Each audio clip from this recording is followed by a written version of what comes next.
Okay, let us try this again. Hopefully that was its one and only crash for the night. It got it out of the way.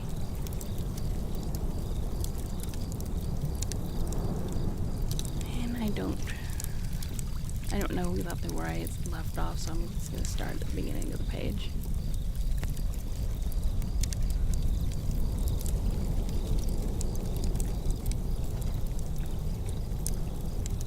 Yes, said Ojo, and told how the woozy had set fire to the fence.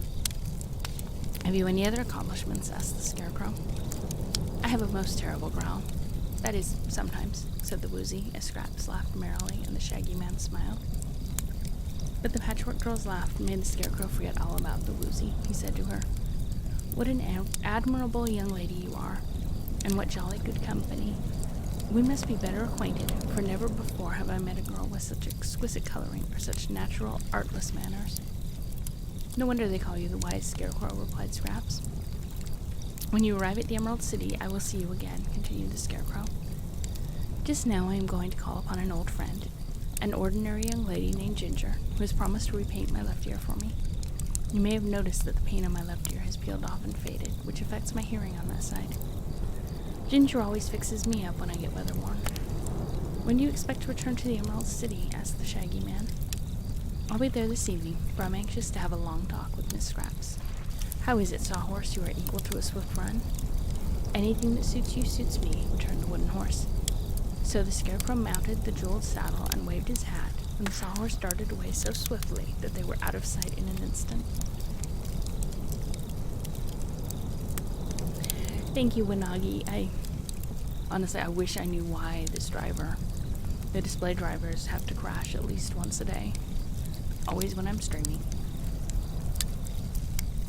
But this is the first time it took OBS completely down with it. So, fingers crossed that it doesn't do it again tonight. Chapter 14. Ojo Breaks the Law. What a queer man, remarked the Munchkin boy when the party had resumed its journey. And so nice and polite, added Scraps, bobbing her head. I think he is the handsomest man I've ever seen in my life. Handsome is as handsome does, quoted the Shaggy Man, but we must admit that no living Scarecrow is handsomer. The chief merit of my friend is that he is a great thinker, and in Oz it is considered good policy to follow his advice. I didn't notice any brains in his head, observed the Glass Cat. You can't see him work, but they're all there, all right, declared the Shaggy Man. I hadn't put much confidence in his brain myself when I first came to Oz, for Humbug Wizard gave them to him, but I was soon convinced that the Scarecrow is really wise. And unless his brains make him so, such wisdom is unaccountable. Is the Wizard of Oz a humbug? Asked Ojo. Not now. He was once, but he was reformed, and now assists Glinda the Good, who is the Royal Sorceress of Oz, and the only one licensed to practice magic or sorcery. Glinda has taught our old wizard a good many clever things, so he is no longer a humbug. They walked a little while in silence, and then Ojo said, If Ozma forbids the crooked magician to restore Unk Nunky to life, what shall I do? The Shaggy Man shook his head. In that case, you can't do anything, he said. But don't be discouraged yet. We will go to Princess Dorothy and tell her your troubles, and then we will let her talk to Ozma. Dorothy has the kindest little heart in the world, and she has been through so many troubles herself that she is sure to sympathize with you. Is Dorothy the little girl who came here from Kansas? Asked the boy. Yes, in Kansas she was Dorothy Gale. I used to know her there, and she brought me to the land of Oz. But now Ozma has made her a princess, and Dorothy's Aunt Em and Uncle Henry are here too. Here the Shaggy Man uttered a long sigh, and then he continued, It's a queer country, this land of Oz, but I like it nevertheless. What is queer about it? Asked Scraps. You, for instance, said he. Did you see no girls as beautiful as I am in your own country? She inquired. None with the same gorgeous, variegated beauty, he confessed.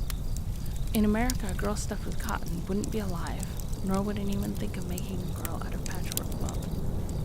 What a queer country America must be, she exclaimed in great surprise. The Scarecrow, whom you say is wise, told me I am the most beautiful creature he has ever seen.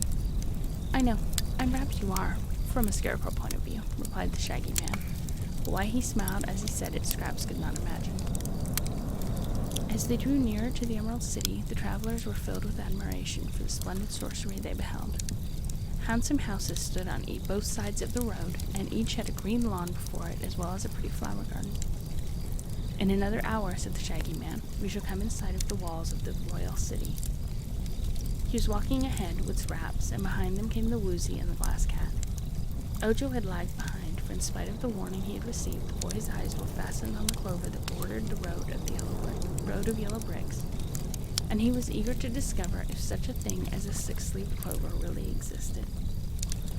Suddenly he stopped short and bent over to examine the ground more closely. Yes, here at last was a clover with 6 spreading leaves. He counted them carefully to make sure. In an instant his heart leapt with joy, for this was one of the important things he had come for, one of the things that should restore dear Unc Nunkie to life.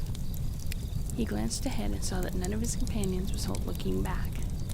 Neither were any other people about, for it was midway between two houses.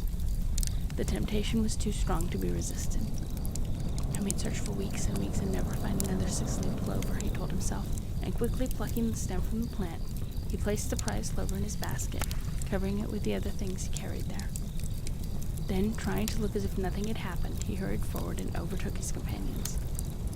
The Emerald City, which is the most splendid as well as the most beautiful city in any fairyland, is surrounded by a high, thick wall of green marble, polished smooth and set with glistening emeralds. There are 4 gates, one facing the Munchkin country, one facing the country of the Winkies, one facing the country of the Quadlings, and one facing the country of the Gillikins. The Emerald City lies directly in the center of these 4 important countries of Oz. The gates had bars of pure gold, and on either side of each gateway were built high towers from which floated gay banners. Other towers were set at distances along the walls, which were broad enough for 4 people to walk abreast upon. This enclosure, all green and gold and glittering with precious gems, was indeed a wonderful sight to greet our travelers, who first observed it from the top of a little hill, but beyond the wall was the vast city it surrounded, and hundreds of jeweled spires, domes, and minarets, flaunting flags and banners, reared their crests far above the towers of the gateways. In the center of the city, our friends could see the tops of many magnificent trees, some nearly as tall as the spires of the buildings, and the Shaggy Man told them that these trees were in the royal gardens of Princess Ozma. They stood a long time on the hilltop, feasting their eyes on the splendor of the Emerald City. "Whee!" exclaimed Scraps, clasping her padded hands in ecstasy. "That'll do for me to live in, all right. No more of the Munchkin country for these patches, and no more of the crooked magician." "Why, you belong to Dr. Pip," replied Ojo, looking at her in amazement. "You were made for a servant, Scraps, so you are personal property and not your own mistress." "Bother Dr. Pip. If he wants me, let him come here and get me. I'll not go back to his den of my own accord, that's certain. Only one place in the land of Oz is fit to live in, and that's the Emerald City. It's lovely. It's almost as beautiful as I am, Ojo." "In this country," remarked the Shaggy Man, "people live wherever our ruler tells them to. It wouldn't do to have everyone live in the Emerald City, you know, for some must plow the land and raise grains and fruits and vegetables, while others chop wood in the forests, or fish in the rivers, or herd the sheep and the cattle." "Poor things," said Scraps. "I'm not sure they are not happier than the city people," replied the Shaggy Man. "There's a freedom and independence in country life that not even the Emerald City can give one. I know that lots of the city people would like to get back to the land. The Scarecrow lives in the country, and so does the Tin Woodsman and Jack Pumpkinhead. Yet all 3 would be welcome to live in Ozma's palace if they cared to. Too much splendor becomes tiresome, you know. But if we're to reach the Emerald City before sundown, we must hurry, for it is yet a long way off." The entrancing sight of the city had put new energy into them all, and they hurried forward with lighter steps than before. There was much to interest them along the roadway, for the houses were now set more closely together, and they met a good many people who were coming or going from one place or another. All these seemed happy-faced, pleasant people, who nodded graciously to the strangers as they passed and exchanged words of greeting. At last they reached the great gateway, just as the sun was setting and adding its red glow to the glitter of the emeralds on the green walls and spires. Somewhere inside the city, a band could be heard playing sweet music. A soft, subdued hum, as of many voices, reached their ears. From the neighboring yards came the low mooing of cows waiting to be milked. They were almost at the gate when the golden bars slid back, and a tall soldier stepped out and faced them. Ojo thought he had never seen so tall a man before. The soldier wore a handsome green and gold uniform, with a tall hat in which was a waving plume, and he had a belt thickly encrusted with jewels. But the most peculiar thing about him was his long green beard, which fell far below his waist, and perhaps made him seem taller than he really was. "Halt," said the soldier with the green whiskers, not in a stern voice, but rather in a friendly tone. They halted before he spoke and stood looking at him. "Good evening, Colonel," said the shaggy man. "What's the news since I left? Anything important?" "Bellina has hatched out 13 new chickens," replied the soldier with the green whiskers. "They're the cutest little fluffy yellow balls you ever saw. The yellow hen is mighty proud of those children, I can tell you." "She has a right to be," agreed the shaggy man. "Let me see, that's about 7,000 chicks she has hatched out, isn't it, General?" "That at least," was the reply. "You will have to visit Bellina and congratulate her." "It will give me pleasure to do that," said the shaggy man. "But you will observe that I have brought some strangers home with me. I'm going to take them to see Dorothy." "One moment, please," said the soldier, barring their way as they started to enter the gate. "I am on duty, and I have orders to execute. Is anyone in your party named Ojo the Unlucky?" "Why, that's me," cried Ojo, astonished at hearing his name on the lips of a stranger. The soldier with the green whiskers nodded. "I thought so," said he, "and I am sorry to announce that it is my painful duty to arrest you." "Arrest me?" exclaimed the boy. "What for?" "I haven't looked to see," answered the soldier. Then he drew a paper from his breast pocket and glanced at it. "Oh, yes, you are to be arrested for willfully breaking one of the laws of Oz." "Breaking a law?" said Scraps. "Nonsense, soldier, you're joking." "Not this time," returned the soldier with a sigh. "My dear child, what are you, a rummage sale or a guess me quick? In me you behold the bodyguard of our gracious ruler, Princess Ozma, as well as the royal army of Oz and the police force of the Emerald City." "And only one man," exclaimed the Patchwork Girl. "Only one, and plenty enough. In my official positions, I've had nothing to do for a good many years. So long that I began to fear I was absolutely useless, until today. An hour ago, I was called to the presence of Her Highness Ozma of Oz, and told to arrest a boy named Ojo the Unlucky, who was journeying from the Munchkin country to the Emerald City and would arrive in a short time. This command so astonished me that I nearly fainted, for it is the first time anyone has merited arrest since I can remember. You are rightly named Ojo the Unlucky, my poor boy, since you have broken the law of Oz." "But you are wrong," said Scraps. "Ozma is wrong. You are all wrong, for Ojo has broken no law." "Then he will soon be free again," replied the soldier with the green whiskers. "Anyone accused of crime is given a fair trial by our ruler, and has every chance to prove his innocence. But just now, Ozma's orders must be obeyed." With this he took from his pocket a pair of handcuffs made of gold and set with rubies and diamonds, and these he snapped over Ojo's wrists. The boy was so bewildered by this calamity that he made no resistance at all. He knew very well he was guilty, but it surprised him that Ozma knew it. He wondered how she had found out so soon that he had picked the 6-leaved clover. He handed his basket to Scraps and said, "Keep that until I get out of prison. If I never get out, take it to the crooked magician to whom it belongs." The shaggy man had been gazing earnestly in the boy's face, uncertain whether to defend him or not, but something he read in Ojo's expression made him draw back and refuse to interfere to save him. The shaggy man was greatly surprised and grieved, but he knew that Ozma never made mistakes, and so Ojo must really have broken the law of Oz. The soldier with the green whiskers now led them all through the gate and into a little room built in the wall. Here sat a jolly little man, richly dressed in green, and having around his neck a heavy gold chain to which a number of great golden keys were attached. This was the guardian of the gate, and at the moment they entered his room he began playing a tune upon a mouth organ.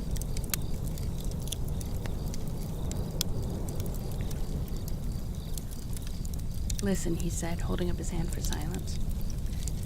"I've just composed a tune called The Speckled Alligator. It's in patch time, which is much superior to ragtime, and I've composed it in honor of the Patchwork Girl who has just arrived." "How did you know I had arrived?" asked Scraps, much interested. "It's my business to know who's coming, for I'm the guardian of the gate. Keep quiet while I play you The Speckled Alligator."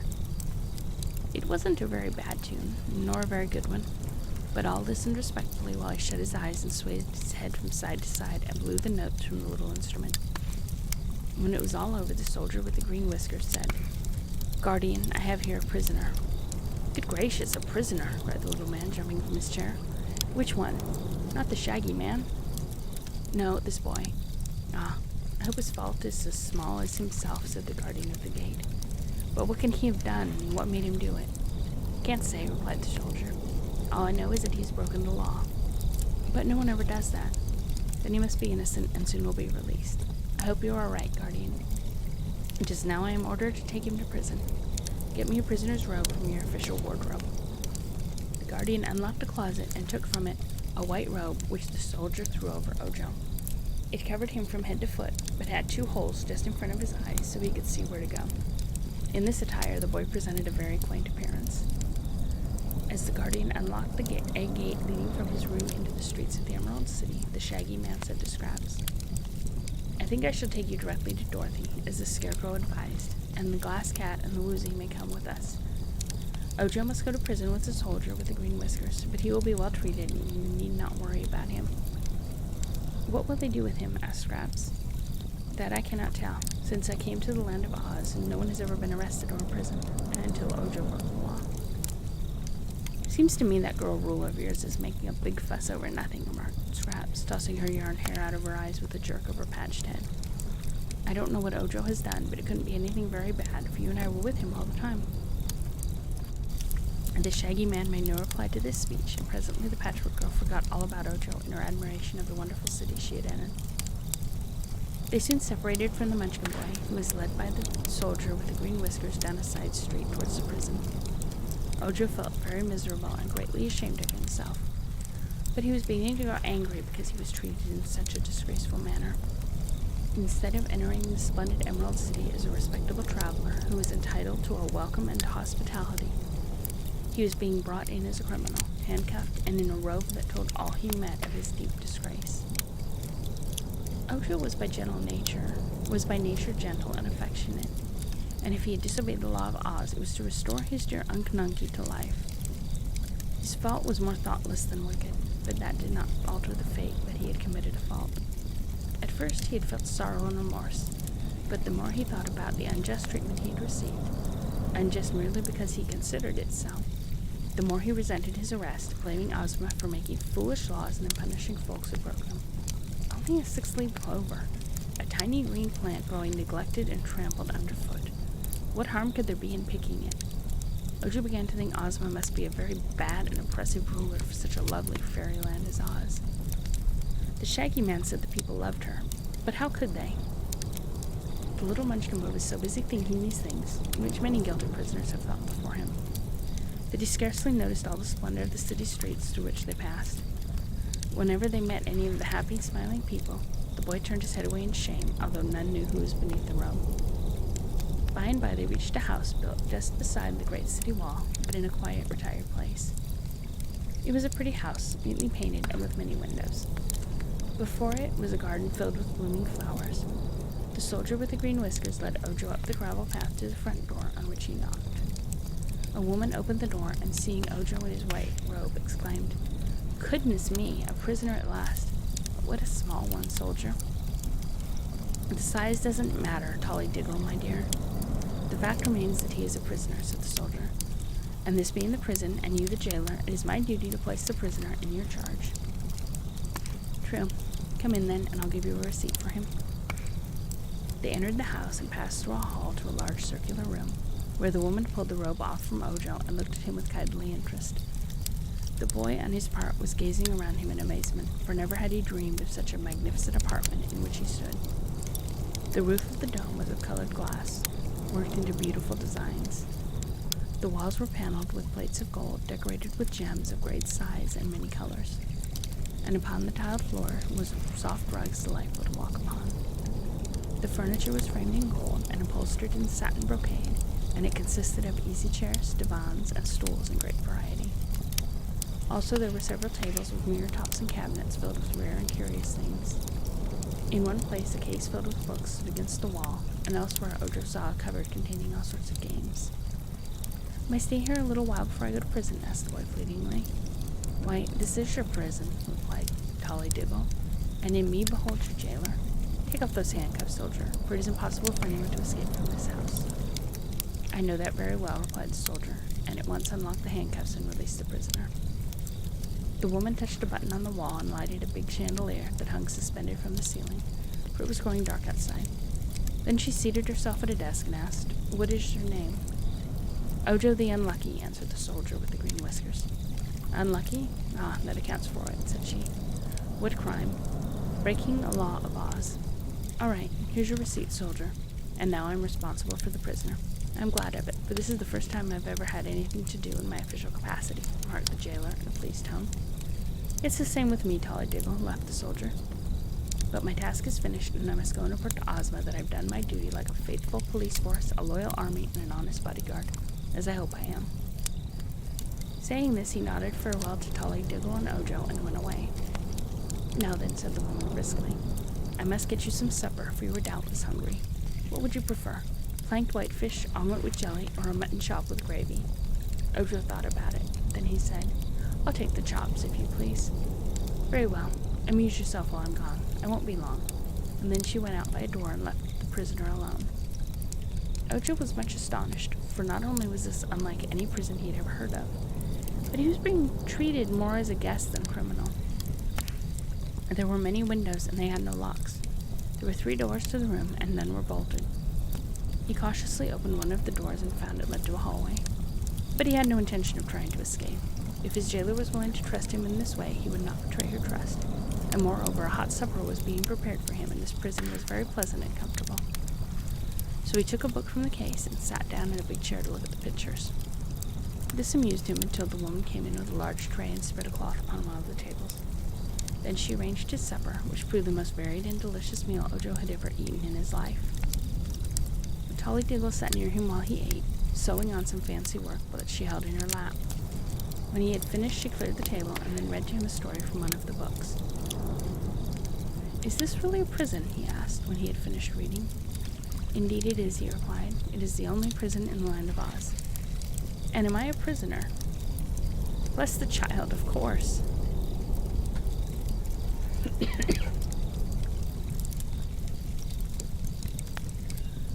"Then why is the prison so fine? And why are you so kind to me?" he asked earnestly. Tollydiggle seemed surprised by the question, but she presently answered, "We consider a prisoner unfortunate. He is unfortunate in 2 ways. Because he has done something wrong, and because he is deprived of his liberty. Therefore we should treat him kindly because of his misfortune. For otherwise he would become hard and bitter and would not be sorry he had done wrong. Ozma thinks that one who has committed a fault did so because he was not strong and brave. Therefore she puts him in prison to make him strong and brave. When that is accomplished, he is no longer a prisoner, but a good and loyal citizen, and everyone is glad that he is now strong enough to resist doing wrong. You see, it is kindness that makes one strong and brave, and so we are kind to our prisoners." Ojo thought this over carefully.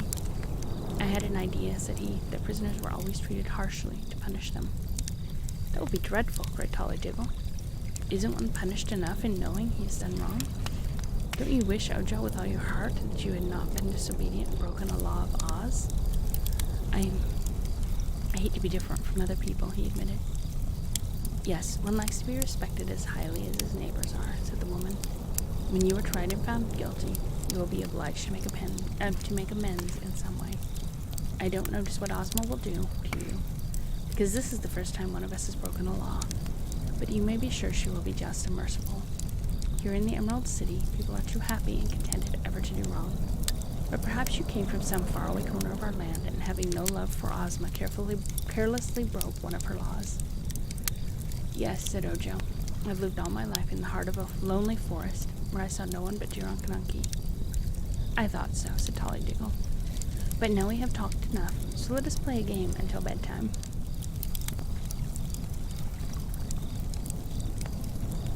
Dorothy Gale was sitting in one of her rooms in the royal palace, while curled up at her feet was a little black dog with a shaggy coat and very bright eyes. She wore a plain white frock, without any jewels or other ornaments except an emerald green hair ribbon, for Dorothy was a simple little girl and had not been in the least spoiled by the magnificence surrounding her. Once the child had lived on the Kansas prairie, but she seemed marked for adventure, for she had made several trips to the land of Oz before she came to live there for good. Her very best friend was the beautiful Ozma of Oz, who loved Dorothy so much that she kept her in her own palace, so as to be near her. The girl's Uncle Henry and Aunt Em, the only relatives she had in the world, had also been brought here to Ozma and given a pleasant home. Dorothy knew almost everybody in Oz, and it was she who had discovered the Scarecrow, the Tin Woodsman, and the Cowardly Lion, as well as Tick-Tock and the Clockwork Man. Her life was very pleasant now, and although she had been made a Princess of Oz by her friend Ozma, she did not much care to be a princess, and remained as sweet as when she had been plain Dorothy Gale of Kansas.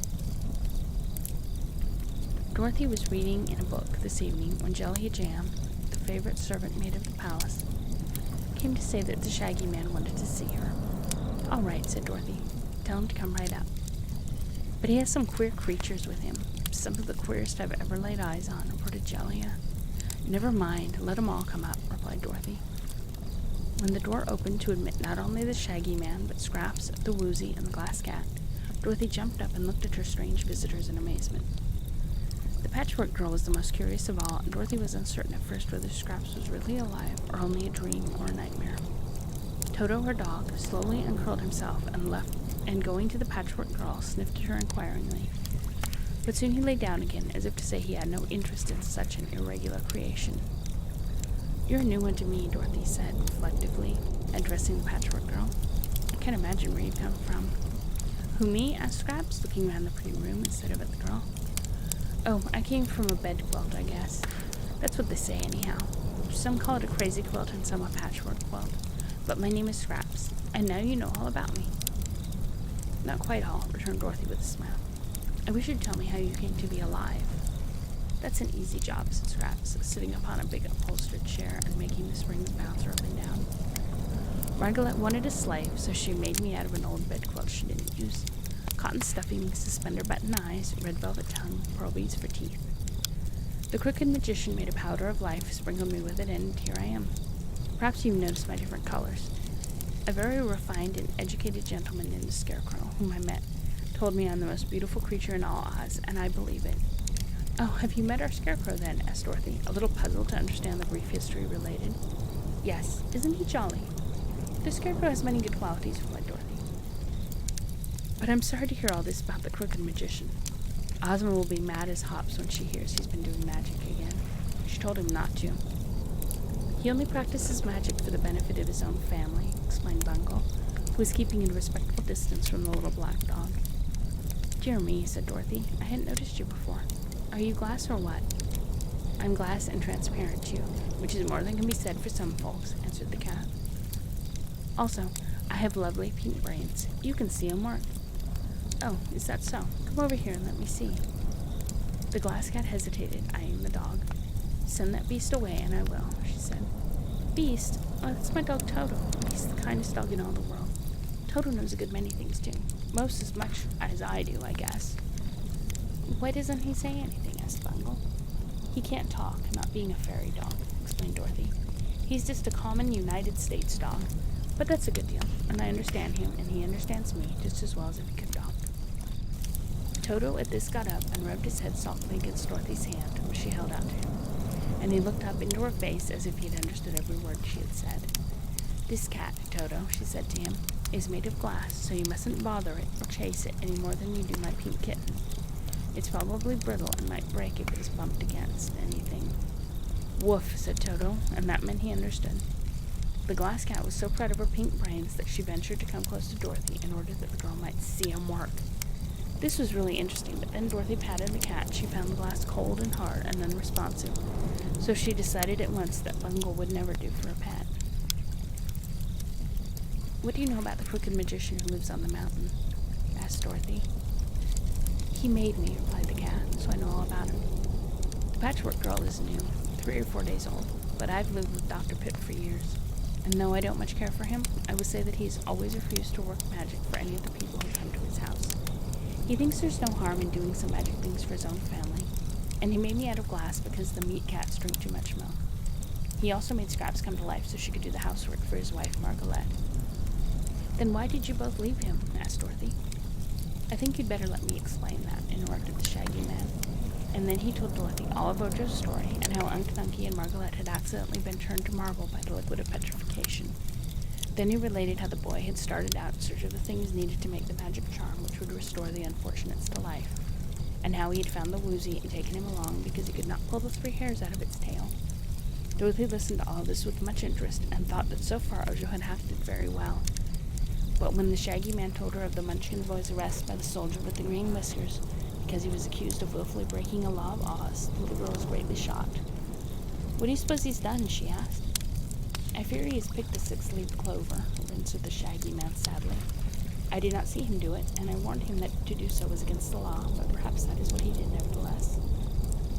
"I'm sorry about that," said Dorothy gravely, "for now there will be no one to help his poor uncle and Margolette, except this Patchwork girl, the Woozy, and the Glass Cat." "Don't mention it," said Scraps. "That's no affair of mine. Margolette and Unc Nunkie are perfect strangers to me. For the moment I came to life, they came to Marble." "I see," said Dorothy with a sigh of regret. "The woman forgot to give you a heart." "I'm glad she did," retorted the Patchwork girl. "A heart must be a great annoyance to one. It makes a person feel sad or sorry or devoted or sympathetic, all of which sensations interfere with one's happiness." "I have a heart," murmured the Glass Cat. "It's made of a ruby, but I don't imagine I shall let it bother me about helping Unc Nunkie and Margolette." "It's a pretty hard heart of yours," said Dorothy. "And the Woozy, of course." "Why, as for me," observed the Woozy, who was reclining on the floor with his legs doubled under him so that he looked much like a square box, "I've never seen those unfortunate people you were speaking of, and yet I am sorry for them, having at times been unfortunate myself. When I was shut up in that forest, I longed for someone to help me, and by Ojo came and did help me, so I am willing to help his uncle. I'm only a stupid beast, Dorothy, but I can't help that, and if you tell me what to do to help Ojo and his uncle, I'll gladly do it." Dorothy walked over and patted the Woozy on his square head. "You're not pretty," she said, "but I like you. What are you able to do? Anything special?" "I can make my eyes flash fire, real fire, when I'm angry. When anyone says crizzle to me, I get angry, and then my eyes flash fire." "I don't see as fireworks could help Ojo's uncle," remarked Dorothy. "Can you do anything else?" I thought I had a very terrifying growl," said the Woozy with hesitation. "But perhaps I was mistaken." "Yes," said the Shaggy Man, "you were certainly wrong about that." Then he turned to Dorothy and added, "What will become of the Munchkin boy?"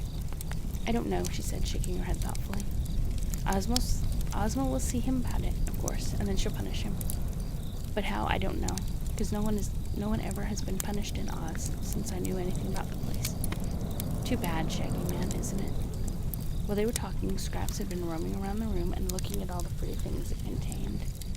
She had carried Ojo's basket in her hand until now, when she decided to see what was inside.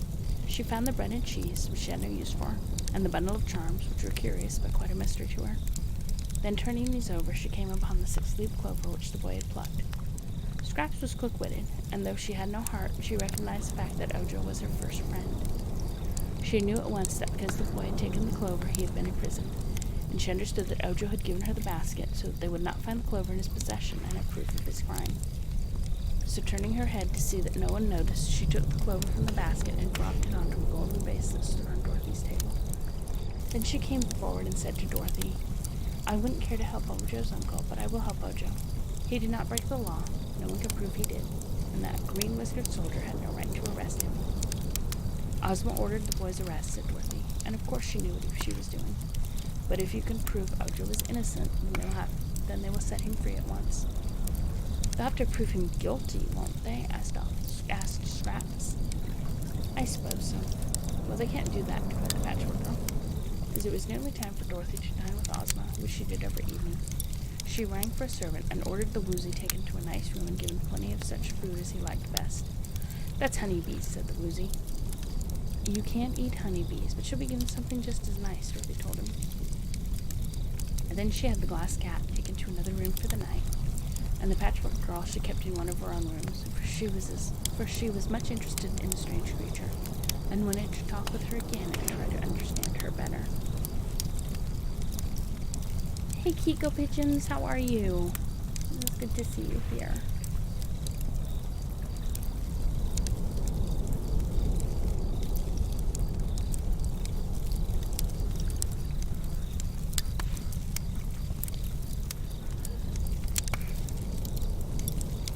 Ozma and her friends.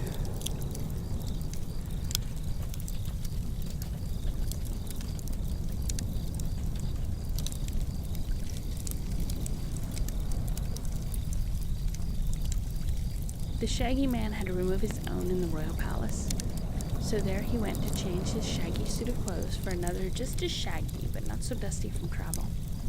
He selected a costume of pea green and pink satin and velvet, with embroidered shags on all the edges and iridescent pearls for ornaments. Then he bathed in an alabaster pool and brushed his shaggy hair and whiskers the wrong way to make them still more shaggy. This accomplished and arrayed in his splendid shaggy garments, he went to Ozma's banquet hall and found the Scarecrow, the Wizard, and Dorothy already assembled there. The Scarecrow had made a quick trip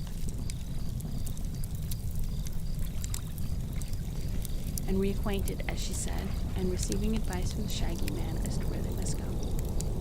The Shaggy Man had wandered in many parts of Oz, and so had Dorothy, for that matter. Yet neither of them knew where a dark well was to be found. If such a thing is anywhere in the settled parts of Oz, said Dorothy, we'd probably have heard of it long ago. If it's in the wild parts of the country, no one there would need a dark well. Perhaps there isn't such a thing. Oh, there must be, returned Ojo positively, or else the receipt of Dr. Pip wouldn't call for it. What in the heck? Oh, man. Alright, I'm going to get that once again because it just went to the end of the book.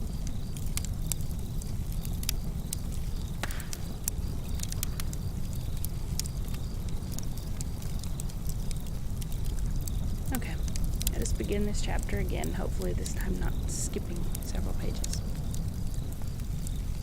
The Shaggy Man had a room of his own in the royal palace, so there he went to change his shaggy suit of clothes for another just as shaggy but not so dusty from travel.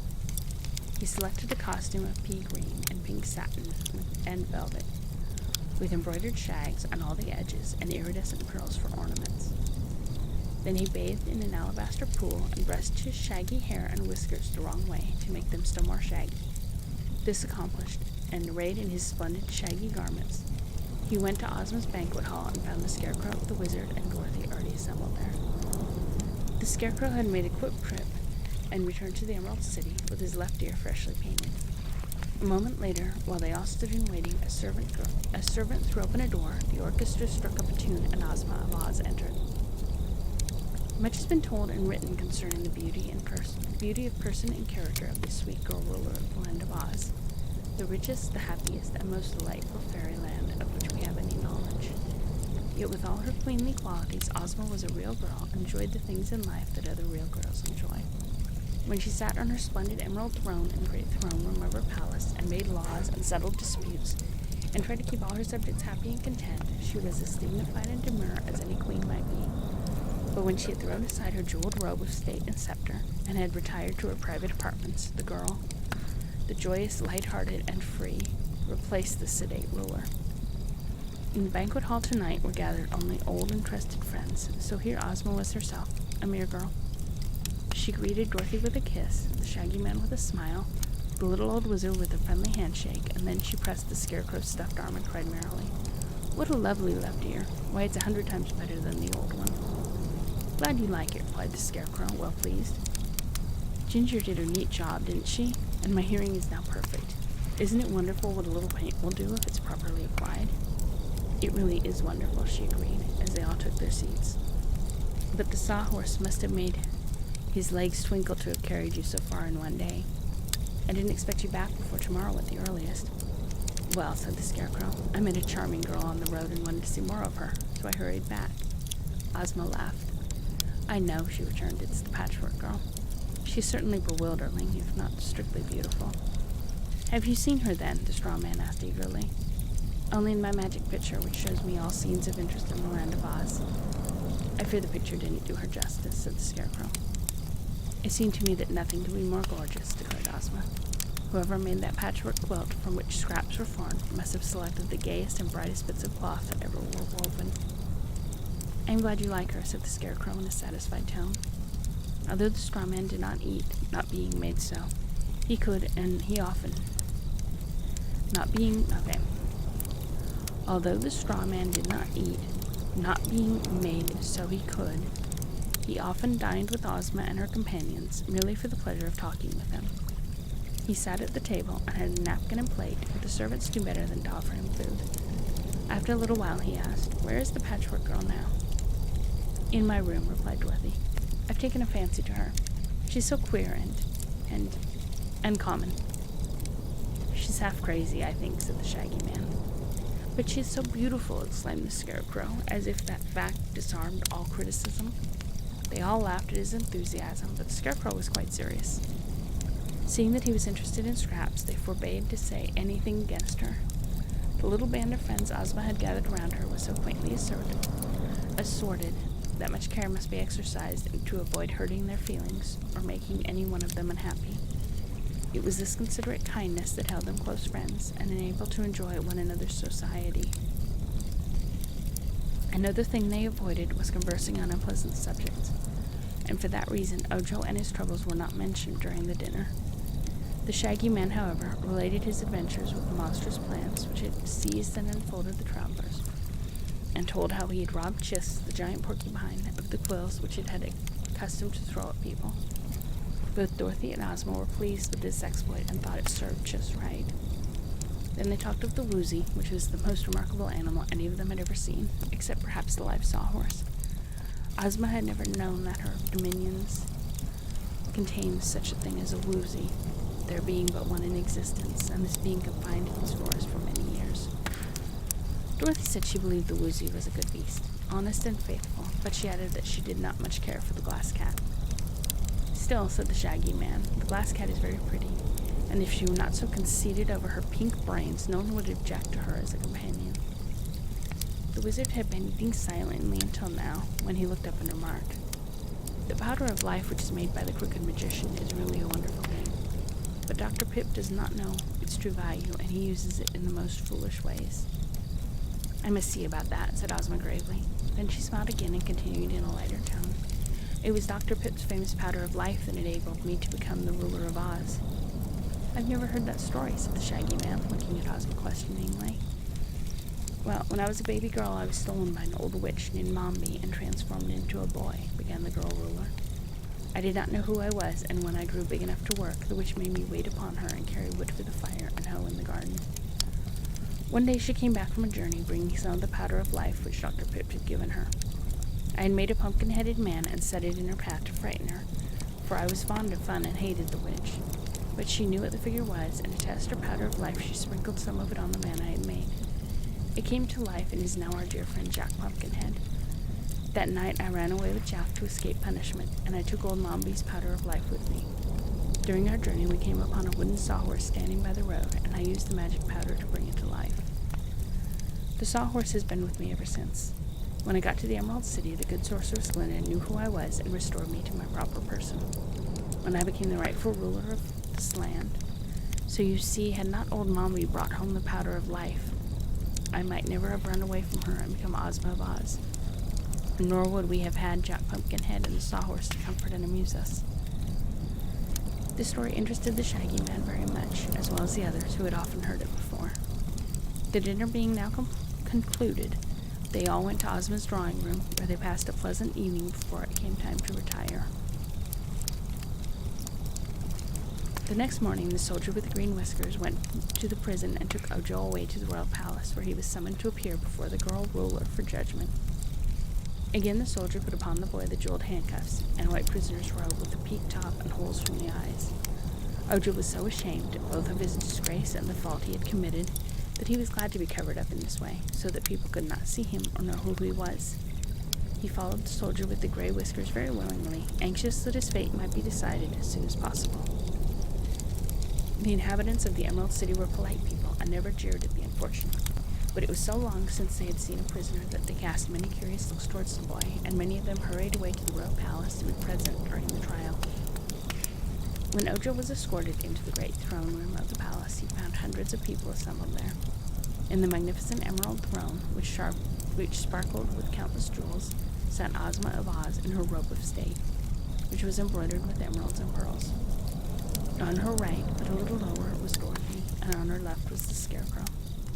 Still lower, but nearly in front of Ozma, sat the wonderful Wizard of Oz, and on a small table beside him was the golden vase from Dorothy's room, into which Scraps had dropped stolen clover.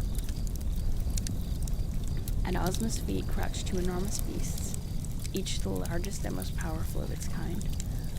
Although these beasts were quite free, no one present was alarmed by them, for the Cowardly Lion and the Hungry Tiger were well known and respected in the Emerald City, and they always guarded the ruler when she held high court in the throne room. There was still another beast present, but this one Dorothy held in her arms, for it was her constant companion, the little dog Toto. Toto knew the Cowardly Lion and the Hungry Tiger and often played and romped with them, for they were good friends. Seated on ivory chairs before Ozma, with a clear space between them and the throne, were many of the nobility of the Emerald City, and the ladies in beautiful costumes, and officials of the kingdom in the royal uniforms of Oz. Behind these courtiers were others of less importance, filling the great hall to the very doors. At the same moment that the soldier with the green whiskers arrived with Ojo, the Shaggy Man entered from a side door, escorting the Patchwork Girl, the Woozy, and the Glass Cat. All these came to the vacant space before the throne and stood facing the ruler. "Hello, Ojo," said Scraps. "How are you?" "All right," he replied, but the scene awed the boy, and his voice trembled a little with fear. Nothing could awe the Patchwork Girl, and although the Woozy was somewhat uneasy in these splendid surroundings, the Glass Cat was delighted with the sumptuousness of the court and the impressiveness of the occasion. Pretty big words, but quite expressive. At a sign from Ozma, the soldier removed Ojo's white robe, and the boy stood face to face with the girl who was to decide his punishment. He saw at a glance how lovely and sweet she was, and his heart gave a bound of joy, for he hoped she would be merciful. Ozma sat looking at the prisoner a long time. Then she said gently, "One of the laws of Oz forbids anyone to pick a six-leaved clover. You were accused of having broken the law, even after you had been warned not to do so." Ojo hung his head, and while he hesitated how to reply, the Patchwork Girl stepped forward and spoke for him. "All this fuss is about nothing at all," she said, facing Ozma unabashed. "You can't prove he picked the six-leaved clover, so you've no right to accuse him of it. Search him if you like, but you won't find the clover. Look in his basket and you'll find it's not there. He hasn't got it, so I demand that you set this poor Munchkin boy free." The people of Oz listened to this defiance in amazement and wondered at the queer Patchwork Girl who dared talk so boldly to the ruler. But Ozma sat silent and motionless, and it was the little wizard who answered Scraps. "So the clover hasn't been picked, eh?" he said. "I think it has. I think the boy hid it in his basket, then gave the basket to you. I also think he dropped the clover into this vase, which stood in Princess Dorothy's room, hoping to get rid of it, so it would not prove the boy guilty. You're a stranger here, Miss Patches, and so you don't know that nothing can be hidden from the powerful ruler's magic pitcher, nor from the watchful eyes of the humble Wizard of Oz. Look, all of you." With these words, he waved his hands toward the vase on the table, which Scraps now noticed for the first time. From the mouth of the vase, a plant sprouted, slowly growing before their eyes until it became a beautiful bush, and on the topmost branch appeared the six-leaved clover which Ojo had unfortunately picked. The Patchwork Girl looked at the clover and said, "Oh, so you found it. Very well, prove you picked it, if you can." Ozma turned to Ojo. "Did you pick the six-leaved clover?" she asked. "Yes," he replied. "I knew it was against the law, but I wanted to save Unc Nunky, and I was afraid if I asked her consent to pick it, you would refuse me." "What caused you to think that?" asked the ruler. "Why, it seemed to me a foolish law, unjust and unreasonable. Even now I can see no harm in picking a six-leaved clover. And I had not seen the Emerald City then, nor you, and I thought a girl who makes such a silly law would not be likely to help anyone in trouble." Ozma regarded him musingly, her chin resting upon her hand, but she was not angry. On the contrary, she smiled a little at her thoughts and then grew sober again. "I suppose a good many laws seem foolish to those people who do not understand them," she said. "But no law is ever made without some purpose, and that purpose is usually to protect all the people and guard their welfare. As you are a stranger, I will explain this law, which to you seems so foolish. Years ago, there were many witches and magicians in the land of Oz, and one of the things they often used in making their magical charms and transformations was the six-leaved clover. These witches and magicians caused so much trouble among my people, often using their powers for evil rather than good. So I decided to forbid anyone to practice magic or sorcery except Glinda the Good and her assistant, the Wizard of Oz, both of whom I can trust to use their arts only to benefit my people and to make them happier. Since I issued the law, the land of Oz has been far more peaceful and quiet. but I learned that some of the witches and magicians were still practicing magic on the sly and using the six-leaf clover to make their potions and charms. Therefore, I made another law forbidding anyone from plucking a six-leaf clover or from gathering other plants and herbs which the witches boil in their kettles to work magic with. That has almost put an end to wicked sorcery in our land. So you see, the law was not a foolish one, but wise and just, and in any event, it is wrong to disobey a law. Ojo knew she was right and felt greatly mortified to realize he had acted and spoken so ridiculously. But he raised his head and looked at Ozma in the face, saying, "I am sorry I have acted wrongly and broken your law. I did it to save Unc Nunky and thought I would not be found out. But I am guilty of this act, and whatever punishment you think I deserve, I will suffer willingly." Ozma smiled more brightly then and nodded graciously. "You are forgiven," she said, "for although you have committed a serious fault, you are not penitent. And I think you have been punished enough. Soldier, release Ojo the lucky, and I beg your pardon, I'm Ojo the unlucky," said the boy. "At this moment you are lucky," said she. "Release him, soldier, and let him go free." The people were glad to hear Ozma's decree and murmured their approval. As the royal audience was now over, they began to leave the throne room, and soon there were none remaining except Ojo and his friends and Ozma and her favorites. The girl ruler now asked Ojo to sit down and tell her all his story, which he did, beginning at the time he had left his home in the forest and ending with his arrival at the Emerald City and his arrest. Ozma listened attentively and was thoughtful for some moments after the boy had finished speaking. Then she said, "The crooked magician was wrong to make the glass cat and the patchwork girl, for it was against the law. And if he had not unlawfully kept the bottle of liquid petrifaction, whatever that word is, standing on his shelf, the accident to his wife Margolette and to Unc Nunky could not have occurred. I can understand, however, that Ojo, who loves his uncle, will be unhappy unless he can save them. Also, I feel it is wrong to leave those two victims standing as marble statues when they ought to be alive. So I propose we allow Dr. Pip to make the magic charm which will save them, and that we assist Ojo to find the things he is seeking. What do you think, wizard?" "That is perhaps the best thing to do," replied the wizard. "But after the crooked magician has restored those poor people to life, you must take away his magic powers." "I will," promised Ozma. "Now tell me, please, what magic things must you find?" continued the wizard, addressing Ojo.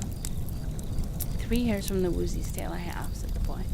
"That is, I have the woozy, and the hairs are in his tail. The six-leaf clover, You may take it and keep it," said Ozma. "That will not be breaking the law, for it is already picked, and the crime of picking it is forgiven." "Thank you," cried Ojo gratefully. Then he continued, "The next thing I must find is a gill of water from a dark well." The wizard shook his head. "That," he said, "will be a hard task. But if you travel far enough, you may discover it." "I am willing to travel for years if it will save Unc Nunky," declared Ojo earnestly. "Then you'd better begin your journey at once," advised the wizard. Dorothy had been listening with interest to this conversation. Now she turned to Ozma and asked, "May I go with Ojo to help him?" "Would you like to?" returned Ozma. "Yes. I know Oz pretty well, but Ojo doesn't know it at all. I'm sorry for his uncle and poor Margolette, and I'd like to help save them. May I go?" "If you wish to," replied Ozma. "If Dorothy goes, then I must go to take care of her," said the Scarecrow decidedly. "A dark well can only be discovered in some out-of-the-way place, and there may be dangers there." "You have my permission to accompany Dorothy," said Ozma, "and while you are gone, I will take care of the Patchwork Girl." "I'll take care of myself," announced Scraps, "for I'm going with the Scarecrow and Dorothy. I promised Ojo to help him find the things he wants, and I'll stick to my promise."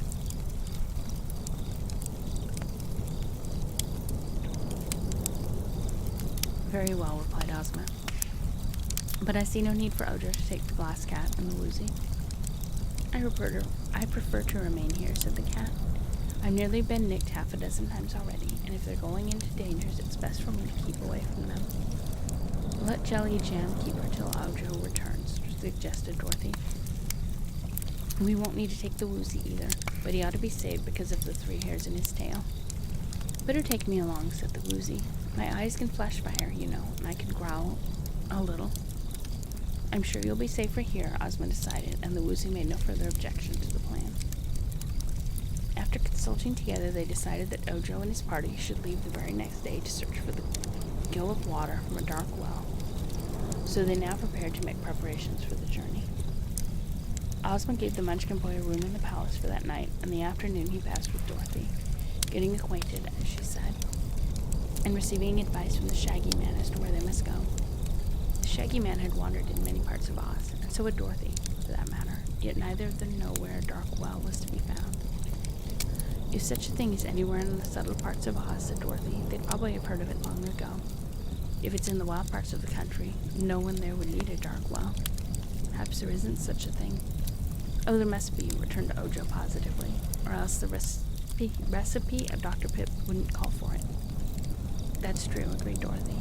And if it's anywhere in the land of Oz, we're bound to find it. Well, we're bound to search for it anyway, said the Scarecrow. As for finding it, we must trust to luck. Don't do that, begged Ojo earnestly.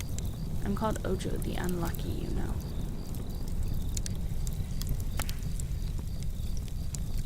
A day's journey from the Emerald City brought the little band of adventurers to the home of Jack Pumpkinhead, which was a house formed from the shell of an immense pumpkin.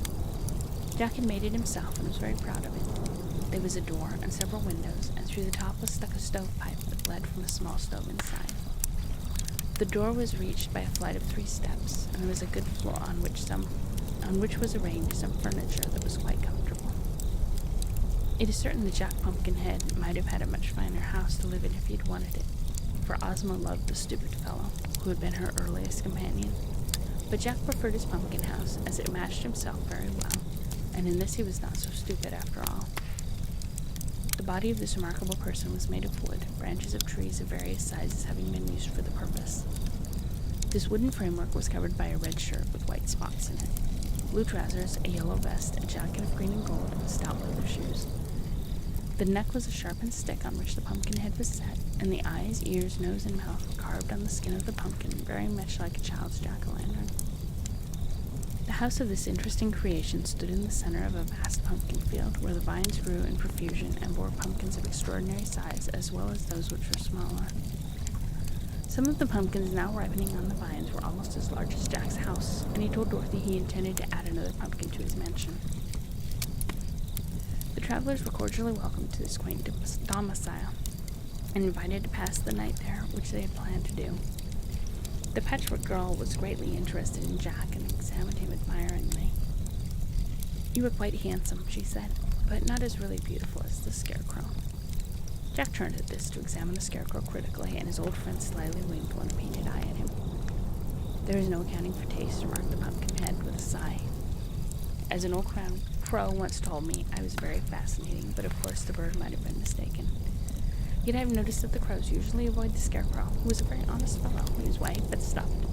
I am not stuffed, you will observe. My body is good solid hickory." "I adore stuffing," said the Patchwork girl. "Well, as for that, my head is stuffed with pumpkin seeds," declared Jack. "I use them for brains, and when they are fresh I am intellectual. Just now I regret to say my seeds are rattling a bit, so I must soon get another head." "Oh, do you change your head?" asked Ojo.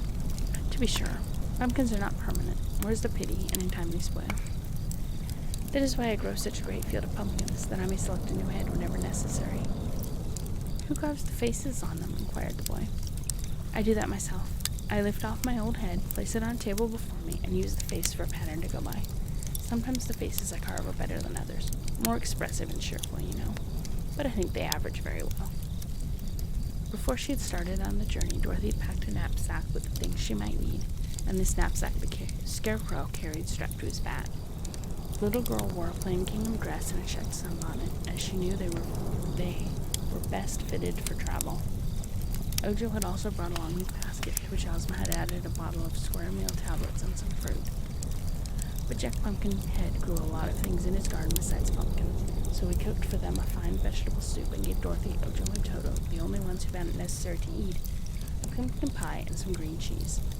For beds they must use the sweet dried grasses which Jack had strewn along one side of the room, but that satisfied Dorothy and Ojo very well. Toto, of course, slept beside his little mistress. The Scarecrow, Scraps, and the Pumpkinhead were tireless and had no need to sleep, so they sat up and talked together all night.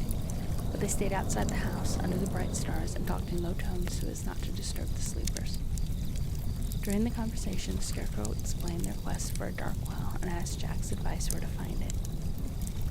The Pumpkinhead considered the matter gravely. "That is going to be a difficult task," said he, "and if I were you, I'd take any ordinary well and enclose it so as to make it dark." "I fear that won't do," replied the Scarecrow. "The well must be naturally dark, and the water must never have seen the light of day, for otherwise the magic charm might not work at all." "How much do you need?" asked Jack. "A gill." "How much is a gill?" "Why, a gill is a gill, of course," answered the Scarecrow, who did not wish to display his ignorance. "I know," cried Scraps. "Jack and Jill went up the hill to fetch—" No, that's wrong," interrupted the Scarecrow. "There are two kinds of gills, I think. One is a girl, and the other is—" "A gillyflower," said Jack. "No, a measure." "How big a measure?" "Well, I'll ask Dorothy." So next morning they asked Dorothy, and she said, "I just don't know how much a gill is, but I brought along a gold flask that holds a pint. That's more than a gill, I'm sure, and the Crooked Magician may measure it to suit himself. But the thing that's bothering us most, Jack, is to find the well." Jack gazed around the landscape, for he was standing in the doorway of his house. "This is a flat country, so you won't find any dark wells here," he said. "You must go into the mountains, where rocks and caverns are." "And where is that?" asked Ocho. "In the Quadling country, which lies south of here," replied the Scarecrow. "I've known all along that one skipped the mountains." "So have I," said Dorothy. "But goodness me, the Quadling country is full of dangers," declared Jack. "I've never been there myself, but—" "I have," said the Scarecrow. "I've faced the dreadful hammerheads, which have no arms and butt you like a goat, and I've faced the fighting trees, which bend down their branches to pound and whip you, and had many other adventures there." "It's a wild country," remarked Dorothy soberly, "and if we go there, we're sure to have troubles of our own. But I guess we'll have to if we want that gill of water from the dark well." So they said goodbye to the Pumpkinhead and resumed their travels, heading now directly towards the South Country, where mountains and rocks and caverns and forests of great trees abounded. This part of the land of Oz, while it belonged to Ozma and owed her allegiance, was so wild and secluded that many poor people stayed in its jungles and lived in their own way, without ever acknowledging that they had a ruler in the Emerald City. If they were left alone, these creatures never troubled the inhabitants of the rest of Oz. But those who invaded their domains had kept many dangers from them.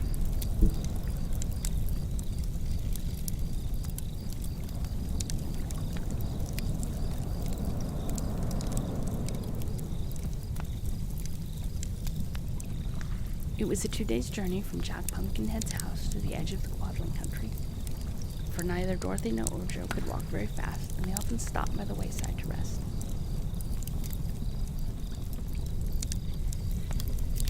The first night they slept on the broad fields.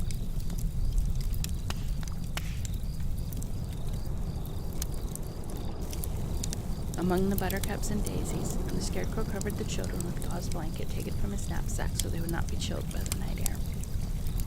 Toward evening of the second day they reached a sandy plain where walking was difficult, but some distance before them they saw a group of palm trees with many curious black dots under them, so they trudged bravely on to reach that place by dark and spend the night under the shelter of the trees. The black dots grew larger as they advanced, and though the light was dim, Dorothy thought they looked like big kettles turned upside down. Just beyond this place, a jungle of huge, jagged rocks lay scattered, rising to the mountains behind them. Our travelers preferred to attempt to climb these rocks by daylight, and they realized that for a time this would be their last night on the plains. Twilight had fallen by the time they came to the trees, beneath which were the black circular objects they had marked from a distance. Dozens of them were scattered around, and Dorothy bent near to one, which was about as tall as she was, to examine it more closely. As she did so, the top flew open, and out popped a dusky creature, rising its length into the air, and then plumbing down again upon the ground just beside the little girl. Another and another popped out of the circular pot-like dwellings, from which all the other black objects came popping more creatures, more like jumping jacks when their boxes are unhooked, until fully 100 stood gathered around our little group of travelers. By this time, Dorothy discovered they were people, tiny and curiously formed, but still people. Their skins were dusky, and their hair stood straight up like wires, It was brilliant scarlet in color. Their bodies were bare except for skins fastened around their waists, and they wore bracelets on their ankles and wrists, and necklaces and great pendant earrings. Toto crouched beside his mistress and wailed as if he did not like these strange creatures a bit. Scraps began to mutter something like hoppity, poppity, jumpity, dump, but no one paid any attention to her. Ojo kept close to the Scarecrow, and the Scarecrow kept close to Dorothy, but the little girl turned to the queer creatures and asked, "Who are you?" They answered this question all together in a sort of chanting chorus, the words being as follows. "We're the jolly Tottenhots. We do not like the day, but in the night 'tis our delight to gambol, skip, and play. We hate the sun and from it run. The moon is cool and clear. So on this spot each Tottenhot waits for it to appear. We're every one chock full of fun and full of mischief too. But if you're gay and with us play, we'll do no harm to you." "Glad to meet you, Tottenhot," said the Scarecrow solemnly. "But you mustn't expect us to play with you all night, for we've traveled all day and some of us are tired. And we never gamble," added the Patchwork Girl. "It's against the law." These remarks were greeted with shouts of laughter by the impish creature, and one seized the Scarecrow's arm and was astonished to find the straw man roll around so easily. So the Tottenhot raised the Scarecrow high in the air and tossed him over the head of the crowds. Someone caught him and tossed him back, and so with shouts of glee they continued throwing the Scarecrow here and there as if he had been a basketball. Presently another imp seized Scraps and began to throw her about in the same way. They found her a little heavier than the Scarecrow, but still light enough to be tossed like a sofa cushion, and they were enjoying the sport immensely, when Dorothy, angry and indignant at the treatment of her friends were receiving, rushed among the Tottenhots and began slapping and pushing them until she had rescued the Scarecrow and the Patchwork Girl and held them close on either side of her. Perhaps she would not have accomplished this victory so easily had not Toto helped her, barking and snapping at the bare legs of the imps until they were glad to flee from his attack. As for Ojo, some of the creatures had attempted to toss him also, but finding his body too heavy, they threw him to the ground, and a row of the imps sat on him and held him from assisting Dorothy in her battle. The little brown folks were very much surprised at being attacked by the girl and the dog, and one or two who had been slapped hardest began to cry. Then suddenly they gave a shout all together and disappeared in a flash into their various houses, the tops of which closed with a series of pops that sounded like a bunch of firecrackers being exploded. The adventurers now found themselves alone, and Dorothy asked anxiously, "Is anybody hurt?"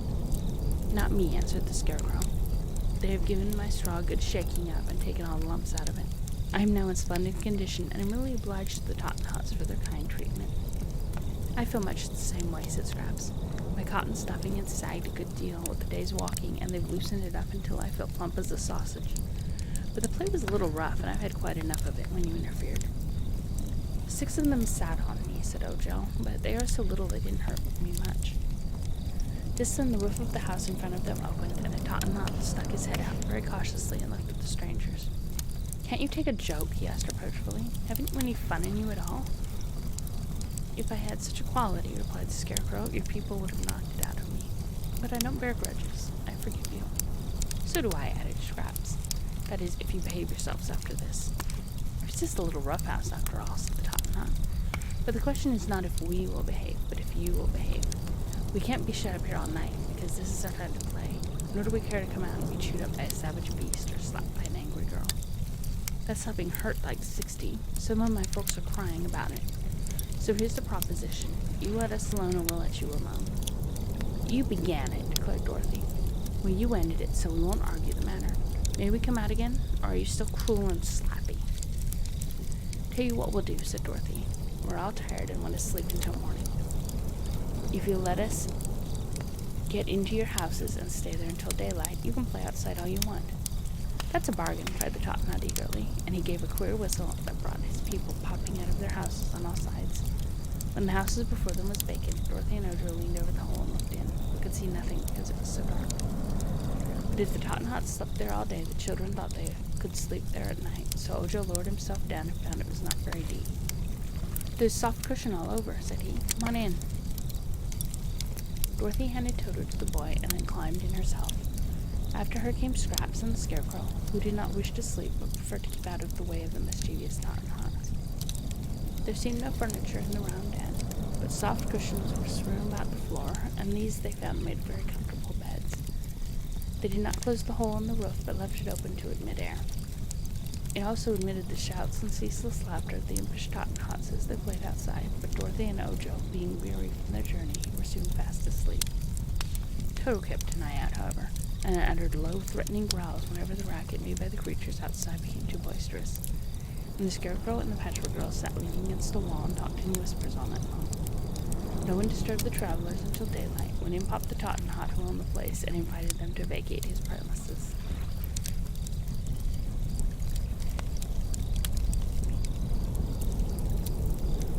As they were preparing to leave, Dorothy asked, "Can you tell us where there is a dark well?" "Never heard of such a thing," said the Tottenhot. "We live our lives in the dark mostly, and sleep in the daytime, but we've never seen a dark well, or anything like one." "Does anyone live in those mountains beyond here?" asked the Scarecrow. "Lots of people, but you better not visit them. We never go there," was the reply. "What are the people like?" Dorothy inquired. "Can't say. We've been told to keep away from the mountain paths, and so we obey. This sandy desert is good enough for us, and we're not disturbed here," lectured the Tottenhot. So they left the man snuggling down to sleep in his dusky dwelling, and went out into the sunshine, taking the path that led towards the rocky places. They soon found it hard climbing, for the rocks were uneven and full of sharp points and edges, and now there was no path at all. Clambering here and there among the boulders, they kept steadily on, gradually rising higher and higher, till finally they came to a great rift in a part of the mountain where the rocks seemed to have split in two and left high walls on either side. "Suppose we go this way," suggested Dorothy. "It's much easier walking than to climb over hills." "How about the sign?" asked Ojo. "What sign?" she inquired. The Munchkin boy pointed to some words painted on the wall of rock beside them, which Dorothy had not noticed. The words read, "Look out for Yoop." The girl eyed this sign a moment and then turned to the Scarecrow, asking, "Who is Yoop? Or what is Yoop?" The straw man shook his head. Then he looked at Toto, and the dog said, "Woof." Only way to find out is to go on," said Scraps. This being quite true, they went on. As they proceeded, the walls of rock on either side grew higher and higher. Presently they came upon another sign, which read, "Beware the captive Yoop." "Why, as for that," remarked Dorothy, "if Yoop is a captive, there's no need to beware him. Whatever Yoop happens to be, I'd much rather have him captive than running around loose." "So would I," agreed the Scarecrow with a nod of his painted head. "Still," said Scraps reflectively, "Yoop-tee-hoop-tee-loop-tee-goop, who puts noodles in the soup? We may beware, but we don't care, and dare go where we scare the Yoop." "Dear me, aren't you feeling a little queer just now?" Dorothy asked the Patchwork Girl. "Not queer, but crazy," said Ojo. "When she says those things, I'm sure her brains get mixed somehow and work the wrong way." "I don't see why we're told to beware the Yoop unless he is dangerous," observed the Scarecrow's puzzled tone. "Never mind, we'll find out all about him when we get to where he is," replied the little girl. The narrow canyon turned and twisted this way and that, and the rift was so small that they were able to touch both walls at the same time by stretching out their arms. Toto had run on ahead, frisking playfully, when suddenly he uttered a sharp bark of fear and came running back to them with his tail between his legs, as dogs do when they are frightened. "Ah," said the Scarecrow, who was leading the way, "we must be near the Yoop." Just then he rounded a sharp turn. The straw man stopped so suddenly that all the others bumped against him. "What is it?" asked Dorothy, standing on tiptoe to look over his shoulder. But then she saw what it was and cried, "Oh!" in a tone of astonishment. In one of the rock walls at their left was hollowed a great cavern, in front of which was a row of thick iron bars, the top and bottom being firmly fixed in the solid rock. Over this cabin was a big sign, which Dorothy read with much curiosity, speaking the words aloud that all might know what they said. "Mr. Yoop, his cave, the largest untamed giant in captivity. Height 21 feet, and yet he has but 2 feet. Weight 1,640 pounds, but he waits all the time. Age 400 years and up, as they say in the department store advertisements. Temper fierce and ferocious, except when asleep. Appetite ravenous, prefers meat, people, and orange marmalade. Strangers approaching this cave do so at their own risk.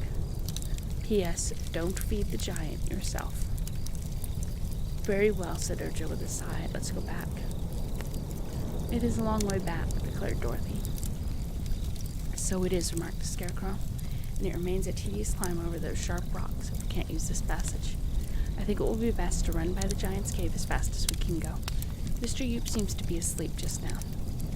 But the giant wasn't asleep. He suddenly appeared at the front of his cavern, seized the iron bars in his great hairy hands, and shook them until they rattled in their sockets. Yoop was so tall that our friends had to tip their heads way back to look into his face, and they noticed he was dressed all in pink velvet with silver buttons and braid.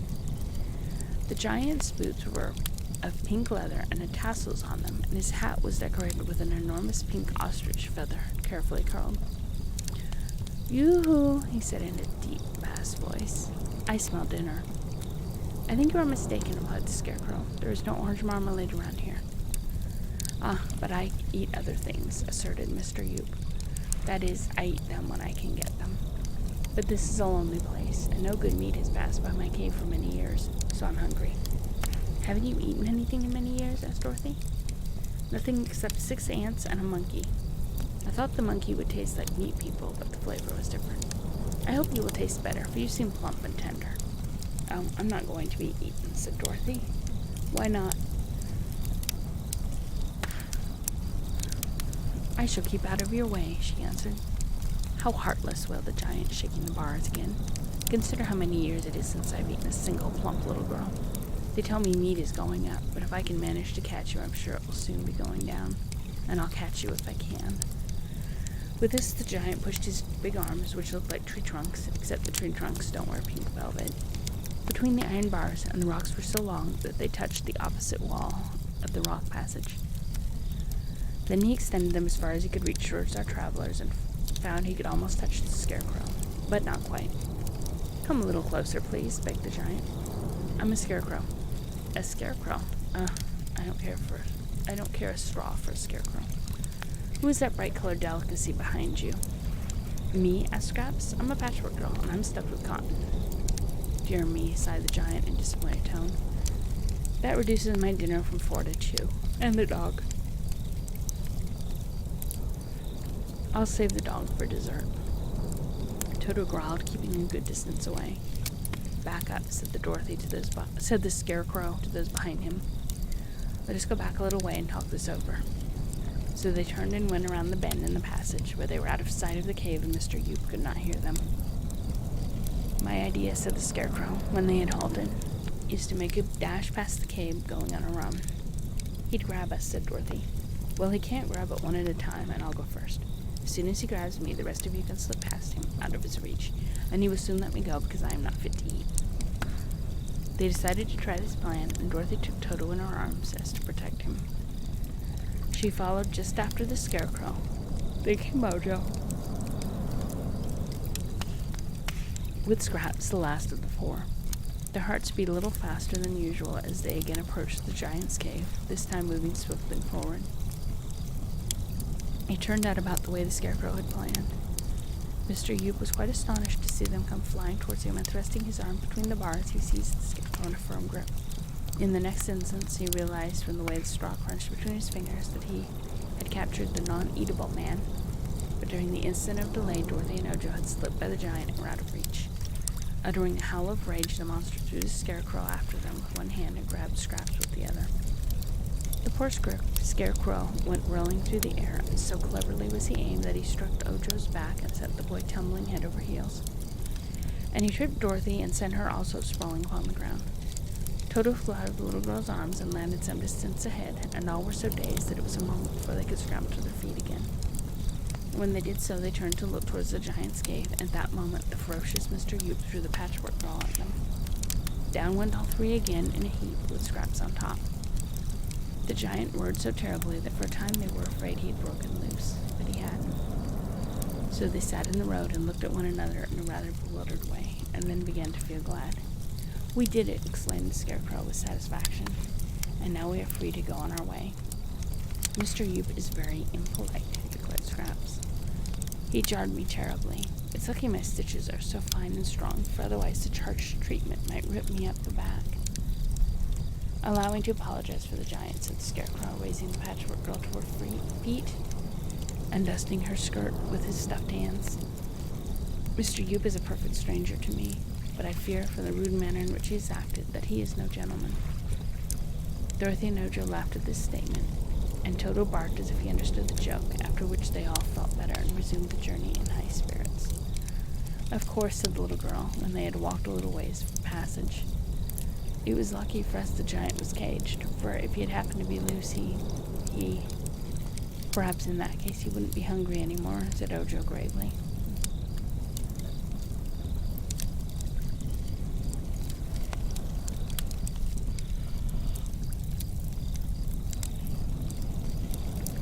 They must have had good courage to climb all those rocks, for after getting out of the canyons, they encountered more rock hills to be surmounted. Toto could jump from one rock to another quite easily, but the others had to creep and climb with care, so much after a hard day of such work, Dorothy and Ojo found themselves very tired. As they gazed upward at the great mass of tumbled rocks that covered the steep incline, Dorothy gave a little groan and said, "It's going to be a terrible hard climb, Scarecrow. I wish we could find the dark well without so much trouble." "Suppose," said Ojo, "you wait here and let me do the climbing, for it's on my account we're searching for the dark well. Then if I don't find anything, I'll come back and join you." "No," replied the little girl, shaking her head positively. "We'll all go together, for that way we can help each other. If you went alone, something might happen to you, Ojo." So they began the climb and found it indeed difficult for a way. But presently, in creeping over the big crags, they found a path at their feet which wound in and out among the masses of rocks and was quite smooth and easy to walk upon. As the path gradually ascended the mountain, although in a roundabout way, they decided to follow it. "This must be the road to the country of the Hoppers," said the Scarecrow. "Who are the Hoppers?" asked Dorothy. "Some people Jack Pumpkinhead told me about," he replied. "I didn't hear him," replied the girl. "No, you were asleep," exclaimed the Scarecrow. "But he told Scraps and me that the Hoppers and the Horners live on these mountains." "He said in the mountains," declared Scraps, but of course he meant on it. "Didn't he say what the Hoppers and Horners were like?" inquired Dorothy. "No, he only said they were two separate nations, and that the Horners were the most important." "Well, if we go to their country, we'll find out all about them," said the girl. "But I've never heard Ozma mention these people, so they can't be very important." "Is this mountain in the land of Oz?" asked Scraps. "Of course it is," answered Dorothy. "It's in the south country of the Quadlings. When one comes to the edge of Oz in any direction, there is nothing more to be seen at all. Once you could see sandy desert all around Oz, but now it's different, and no other people can see us any more than we can see them." "If the mountain is under Ozma's rule, why doesn't she know about the Hoppers and the Horners?" Ojo asked. "Why, it's a fairyland," exclaimed Dorothy, "and lots of queer people live in places so tucked away that those in the Emerald City never even hear of them. In the middle of the country is different, but when you get around the edges, you're sure to run into strange little corners that surprise you." "I know, for I've traveled in Oz a good deal, and so has the Scarecrow." "Yes," admitted the strong man. "I've been considerable a traveler in my time, and I like to explore strange places. I find I learn much more by traveling than by staying at home." During this conversation, they had been walking up the steep pathway and now found themselves well up on the mountain. They could see nothing around them, for the rocks beside their path were higher than their heads. Nor could they see far in front of them because the path was so crooked. But suddenly they stopped because the path ended and there was no place to go.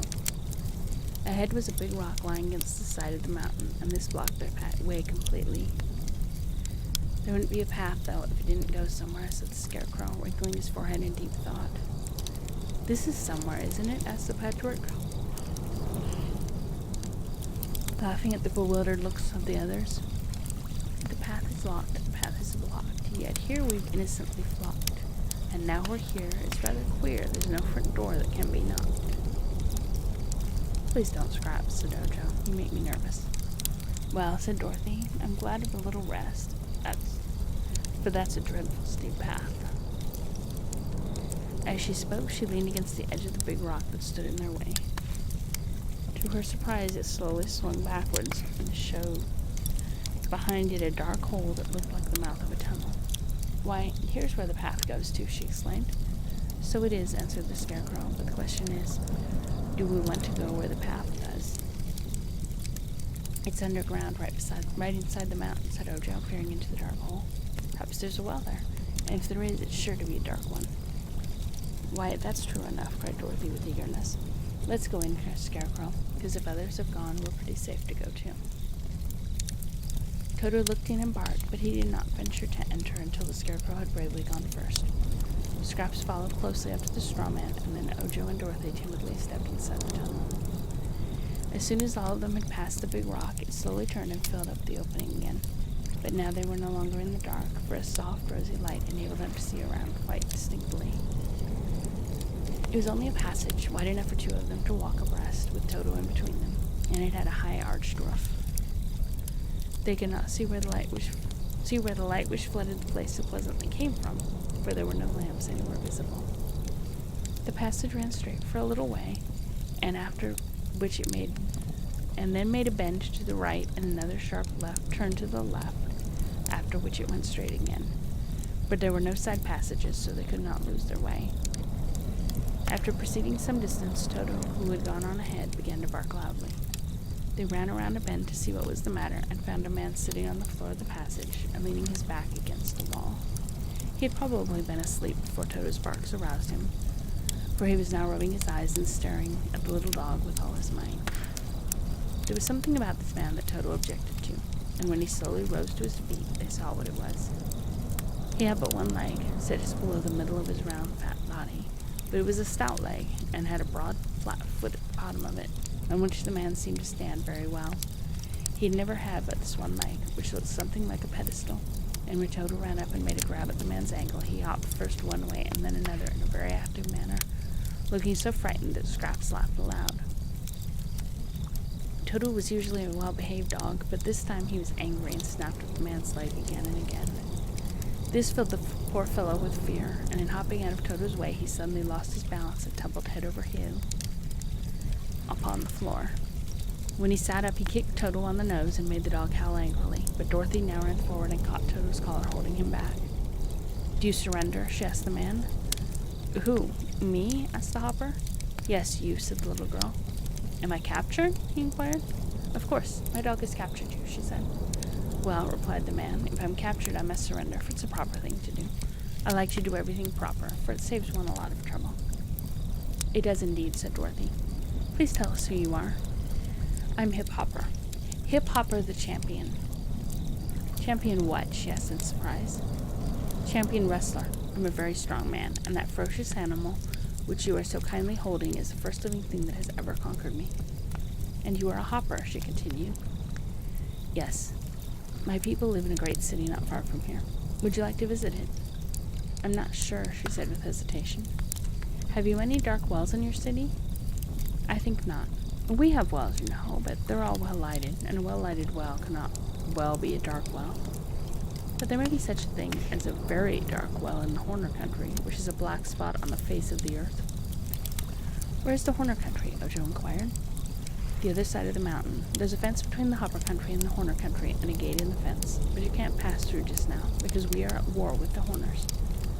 "That's too bad," said the Scarecrow. "What seems to be the trouble?" "Why, one of them made a very insulting remark about my people. He said we were lacking in understanding because we only had one leg to a person. I can't see that legs have anything to do with understanding things. The Horners each have 2 legs, just as you have. That's 1 leg too many, it seems to me." "No," declared Dorothy, "it's just the right number." "You don't need them," argued the Hopper obstinately. "You've only 1 head and 1 body and 1 nose and a mouth. 2 legs are quite unnecessary, and they spoil one's shape." "But how can you walk with only 1 leg?" asked Ojo. "Walk? Who wants to walk?" exclaimed the man. "Walking is a terribly awkward way to travel. I hop, and so do all my people. It's much more graceful and agreeable than walking." "I don't agree with you," said the Scarecrow. "But tell me, is there any way to get through the Horner country without going through the city of the Hoppers?" "Yes, there's another path from the rocky lowlands, outside the mountain, that leads straight to the entrance of the Horner country. But it's a long way around, so you'd better come with me. Perhaps they will allow you to go through the gate, but we expect to conquer them this afternoon, if we get time, and then you may go and come as you please." They thought it best to take the Hopper's advice, and asked him to lead the way. This he did in a series of hops, and he moved so swiftly in this strange manner that those with 2 legs had to run to keep up with him. "Hello, check me out. How are you doing tonight?" It's good to see you here. I love that emoji.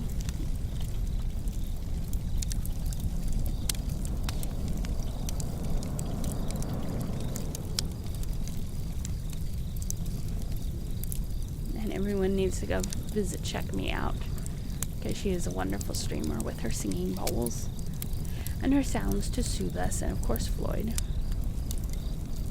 Floyd is Floyd, and I love him.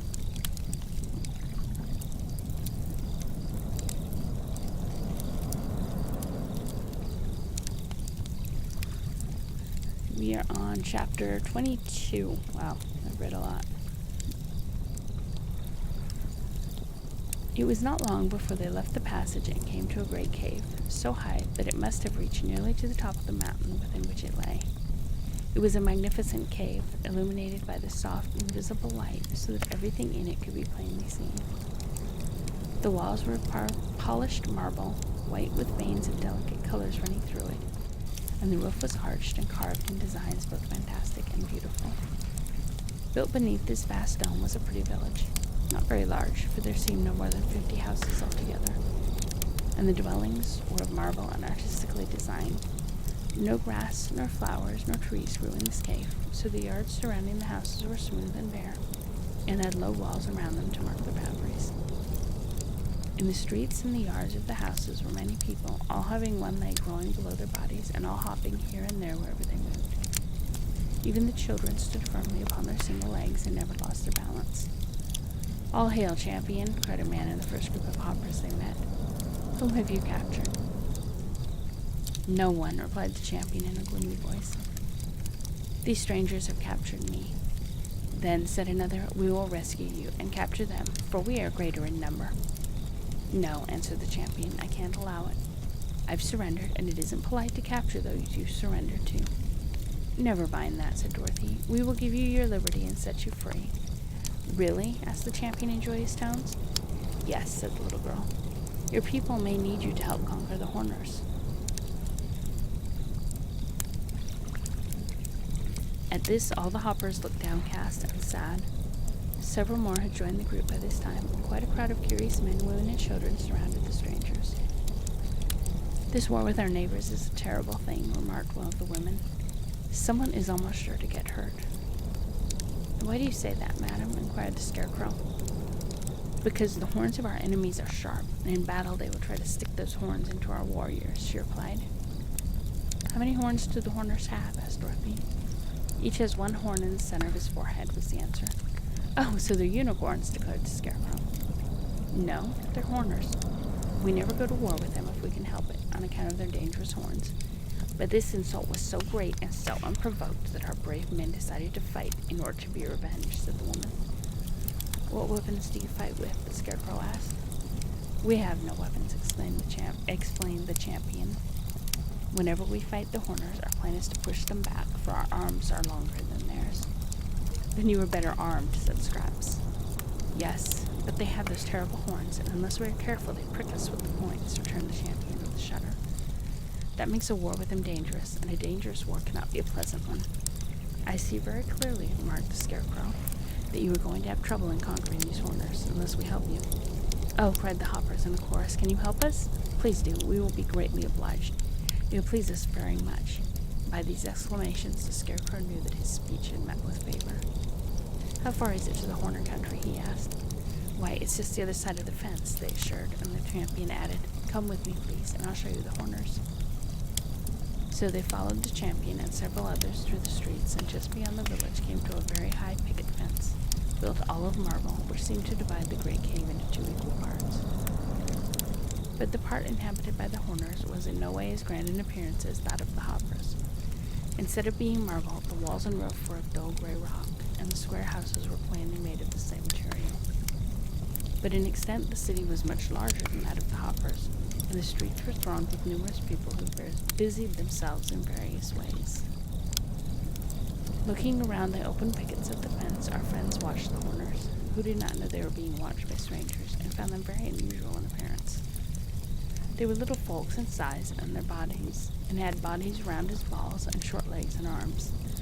Their heads were round too, and they had long pointed ears and a horn set in the center of their forehead. The horns did not seem very terrible, for they were not more than 6 inches long, but they were ivory white and sharp-pointed, and no wonder the hoppers feared them. The skins of the horners were light brown, but they wore snow-white robes and were barefooted. Dorothy thought the most striking thing about them was their hair, which grew in 3 distinct colors on each and every head: red, yellow, and green. The red at the bottom, the red was at the bottom and sometimes hung over their eyes.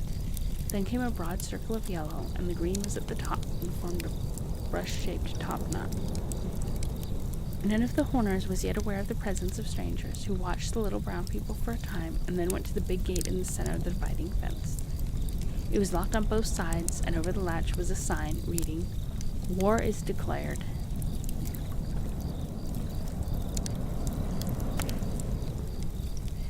The fire is louder than my microphone? Okay.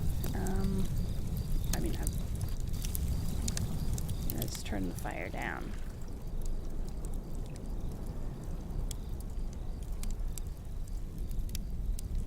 Is that better?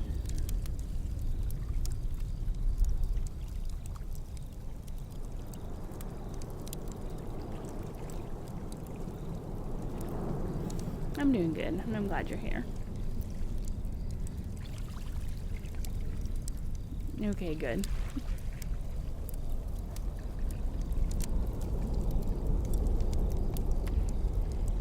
"Can't we go through?" asked Dorothy.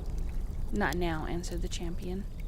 "I think," said the Scarecrow, "that if I could talk with these horners, they would apologize to you, and then there would be no need to fight." "Can't you talk from this side?" asked the champion. "Not so well," replied the Scarecrow. "Do you suppose you could throw me over that fence? It is high, but I am very light." "We can try it," said the hopper. "I am perhaps the strongest man in my country, so I'll undertake to do the throwing. But I won't promise you will land on your feet." "No matter about that," returned the Scarecrow. "Just toss me over, and I'll be satisfied." So the champion picked up the Scarecrow and balanced him a moment to see how much he weighed, and then with all his strength tossed him high into the air. Perhaps if the Scarecrow had been a trifle heavier, he would have been easier to throw and would have gone a greater distance, but as it was, instead of going over the fence, he landed just on top of it, and one of the sharp pickets caught him in the middle of his back and held him fast prisoner. Had he been face downward, the Scarecrow might have managed to free himself, but lying on his back on the picket, his hands waved in the air of the Horner country, while his feet kicked in the air of the Hopper country. So there he was. "Are you hurt?" called the Patchwork Girl anxiously. "Of course not," said Dorothy. "But if he wiggles that way, he may tear his clothes." "How can we get him down, Mr. Champion?" The champion shook his head. "I don't know," he confessed. "If he could scare horners as well as he does crows, it might be a good idea to leave him there." "This is terrible," said Ojo, almost ready to cry. "I suppose it's because I am Ojo the Unlucky that everyone who tries to help me gets into trouble." "You are lucky to have anyone help you," declared Dorothy, "but don't worry. We'll rescue the Scarecrow somehow." "I know how," announced Scraps. "Here, Mr. Champion, just throw me up to the Scarecrow. I'm nearly as light as he is, and when I'm on top of the fence, I'll pull our friend off the picket and toss him down to you." "All right," said the champion, and he picked up the Patchwork Girl and threw her in the same manner he had the Scarecrow. He must have used more strength this time, however, for Scraps sailed far over the top of the fence and, without being able to grab the Scarecrow at all, tumbled to the ground in the Horner country, where his stuffed body knocked over 2 men and a woman and made a crowd that had collected there run like rabbits to get away from her. Seeing the next moment that she was harmless, the people slowly returned and gathered round the Patchwork Girl, regarding her with astonishment. One of them wore a jeweled star in his hair just above his horn, and this seemed a person of importance. He spoke for the rest of his people, who treated him with great respect. "Who are you, unknown being?" he asked. "Scraps," she said, rising to her feet and patting her cotton wadding smooth where it had bunched up. "And where did you come from?" he continued. "Over the fence. Don't be silly. There's no other place I could have come from," she replied. He looked at her thoughtfully. "You're not a hopper," said he, "for you have 2 legs. They're not very well shaped, but they are 2 in number. And that strange creature on top of the fence. Why doesn't he stop kicking? Must be your brother or father or son, for he has 2 legs." You must have been to visit the wise donkey, said Scraps, laughing so merrily that the crowd smiled with her in sympathy. But that reminds me, King, I am chief of the Horners, and my name is Jack. Of course, little Jack Horner, I might have known it. But the reason I volplaned over the fence was so I could have a talk with you about the hoppers. What about the hoppers? Asked the chief, frowning. You've insulted them, and you'd better beg their pardon, said Scraps. If you don't, they'll probably hop over here and conquer you. We're not afraid, as long as the gate is locked, declared the chief. And we didn't insult them at all. One of us made a joke that the stupid hoppers couldn't see. The chief smiled as he said this, and the smile made his face look quite jolly. What was the joke? Asked Scraps. Horner said that they have less understanding than we because they've only one leg. You see the point, don't you? If you stand on your legs and your legs are under you, then your legs are your understanding. It's a fine joke, and stupid hoppers couldn't see it. They couldn't see that with only 2 legs they must have less understanding than we who have 2. That with only 1 leg they must have less understanding than we who have 2 legs. The chief wiped the tears of laughter from his eyes with the bottom hem of his white robe, and all the other Horners wiped their eyes on their robes, for they had laughed just as heartily as their chief at the stupid joke. Then, said Scraps, their understanding of the understanding you meant led to the misunderstanding. Exactly, and so there's no need for us to apologize, returned the chief. No need for an apology, perhaps, but much need for an explanation, said Scraps decidedly. You don't want war, do you? Not if we can help it, admitted Jack Horner. The question is, who's going to explain the joke to the Horners? You know it spoils any joke to be obliged to explain it, and this is the best joke I've ever heard. Who made the joke? Asked Scraps. Dixie Horner. He is working in the mines just now, but he'll be home before long. Suppose we wait and talk with him about it? Maybe he'll be willing to explain his joke to the hoppers. All right, said Scraps. I'll wait if Dixie isn't too long. No, he's short. He's shorter than I am. That's a better joke than Dixie's. He won't be too long because he's short. The other Horners who were standing by roared with laughter and seemed to like their chief's joke as much as he did.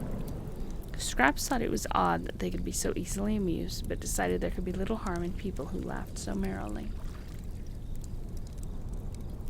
Come with me to my dwelling, and I'll introduce you to my daughters, said the chief. We're bringing them up according to a book of rules that was written by one of our leading old bachelors, and everyone says there were a remarkable lot of girls. So Scraps accompanied him along the street to a house that seemed on the outside exceptionally grimy and dingy. The streets of this city were not paved, nor had any attempt been made to beautify the houses or their surroundings, and having noticed this condition, Scraps was astonished when the chief ushered her into his home. Here was nothing grimy or faded indeed. On the contrary, the room was of dazzling brilliance and beauty, for it was lined throughout with an exquisite metal that resembled translucent frosted silver. The surface of this metal was highly ornamented in raised designs representing men, animals, flowers, and trees, and from the metal itself was radiated the soft light which flooded the room. All the furniture was made of the same glorious metal, and Scraps asked what it was. That's radium, answered the chief. We Horners spend all our time digging radium from the mines under this mountain, and we use it to decorate our homes and make them pretty and cozy. It is a medicine, too, and no one can ever be sick who lives near radium. Have you plenty of it? Asked the Patchwork Girl. More than we can use. All the houses in this city are decorated with it, just the same as mine is. Why don't you use it on your streets, then, and the outside of your homes to make them as pretty as they are within? She inquired. Outside? Who cares for the outside of anything? Asked the chief. We Horners don't live on the outside of our homes. We live inside. Many people are like those stupid hoppers who love to make an outside show. I suppose you strangers thought their city more beautiful than ours, because you judge from appearance, and they have handsome marble houses and marble streets. But if you enter one of their stiff dwellings, you would find it bare and uncomfortable, as all their show is on the outside. They have an idea that what is not seen by others is not important. But with us, the rooms we live in are our chief delight and care, and we pay no attention to outside show. Seems to me, said Scraps amusingly, it will be better to make it all pretty, inside and out. Seems? Well, you're all seems, my girl, said the chief, and then he laughed heartily at his latest joke, and a chorus of small voices echoed the chorus with tee-hee-hee, ha-ha. Scraps turned around and found a row of girls seated in radium chairs, ranged along one wall of the room. There were 19 of them by actual count, and they were of all sizes, from a tiny child to one almost grown woman. All were neatly dressed in spotless white robes and had brown skins, horns on their foreheads, and 3-colored hair. These, said the chief, are my sweet daughters. My dears, I introduce to you Miss Scraps Patchwork, a lady who is traveling in foreign parts to increase her store of wisdom. The 19 Horner girls all arose and made a polite curtsy, after which they resumed their seats and rearranged their robes properly. Why do they sit so still and all in a row? Asked Scraps. Because it is ladylike and proper, replied the chief. But some are just children, poor things. Don't they ever run around and play and laugh and have a good time? No, indeed, said the chief. That would be improper, in young ladies as well as in those who will sometimes become young ladies. My daughters are being brought up according to the rules and regulations laid down by a leading bachelor who has given the subject much study and is himself a man of taste and culture. Politeness is his great hobby, and he claims that if a child is allowed to do an impolite thing, one cannot expect the grown person to do anything better. Is it impolite to romp around and shout and be jolly? Asked Scraps. Well, sometimes it is and sometimes it isn't, replied the Horner after considering the question. By curbing such inclinations in my daughters, we keep on the safe side. Once in a while I make a good joke, as you have heard, and then I permit my daughters to laugh decorously, but they are never allowed to make a joke themselves. That old bachelor who made the rules ought to be skinned alive, declared Scraps, and would have said more on the subject had not the door opened to admit a little Horner man whom the chief introduced as Dixie. What's up, Chief? Asked Dixie, winking 19 times at the 19 girls, who demurely cast down their eyes because their father was looking. The chief told the man that his joke had not been understood by the dull hoppers, who had become so angry that they had declared war. So the only way to avoid a terrible battle was to explain the joke so they could understand it. All right, said Dixie, who seemed a good-natured man. I'll go at once to the fence and explain. I don't want any war with the hoppers, for wars between nations always cause hard feelings. So the chief and Dixie and Scraps left the house and went back to the marble picket fence. The scarecrow was still stuck on top of his picket, but now it ceased to struggle. On the other side of the fence were Dorothy and Ojo, looking between the pickets, and there also were the champion and many other hoppers. Dixie went close to the fence and said, My good hoppers, I wish to explain that what I said about you was a joke. You have but one leg each, and we have 2 legs.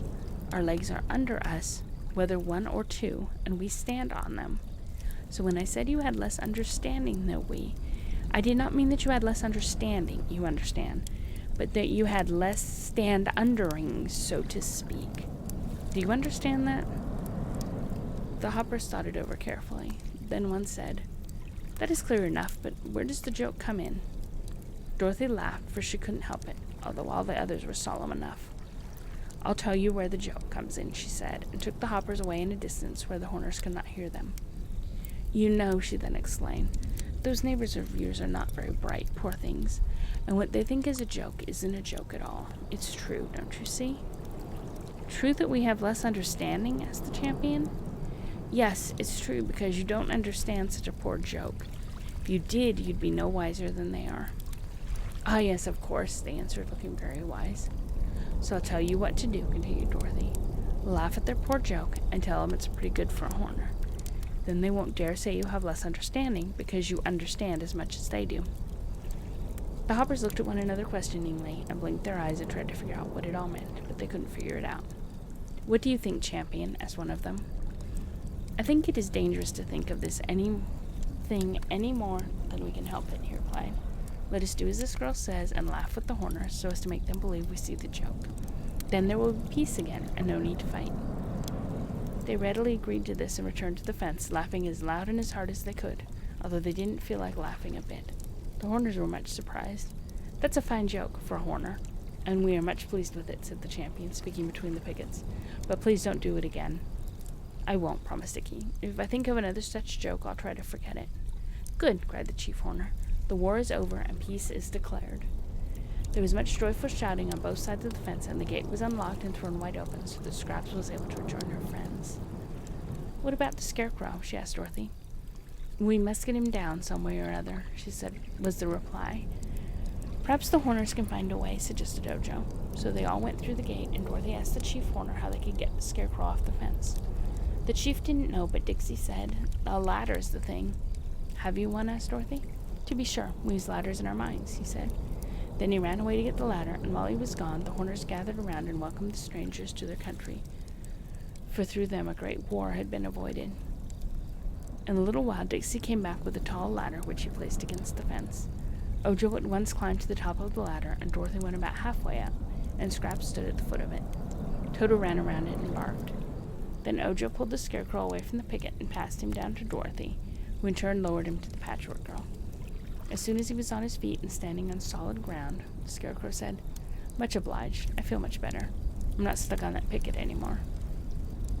The Horners began to laugh, thinking this was a joke, but the Scarecrow shook himself and patted his straw a little and said to Dorothy, "Is there much of a hole in my back?" The little girl examined him carefully. "There's quite a hole," she said, "but I've got a needle and thread in the knapsack, and I'll sew you up again." "Do so," he begged earnestly, and again the Hoppers laughed, to the Scarecrow's great annoyance.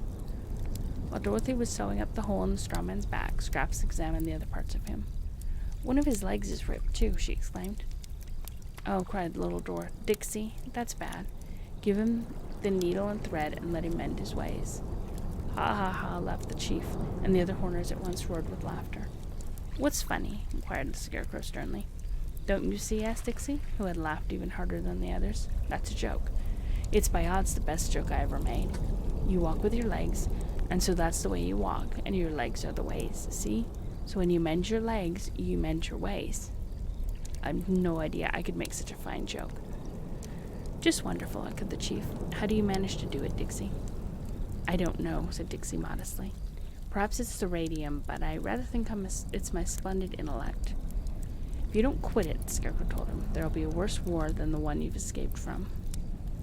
Ojo had been deep in thought, and now he asked the Chief, "Is there a dark well in any part of your country?" "A dark well? None that I ever heard of," was the answer. "Oh, yes," said Dixie, who overheard the boy's question. "There's a very dark well down in my radium mine." "Is there any water in it?" Ojo asked eagerly. "Can't say. I've never looked to see. But we can find out." So as soon as the Scarecrow was mended, they decided to go with Dixie to the mine. When Dorothy had patted the straw man into shape again, he declared he felt as good as new and equal to further adventures. "Still," said he, "I prefer not to do picket duty again. High life doesn't seem to agree with my constitution." And then they hurried away to escape the laughter of the Horners, who thought this was another joke.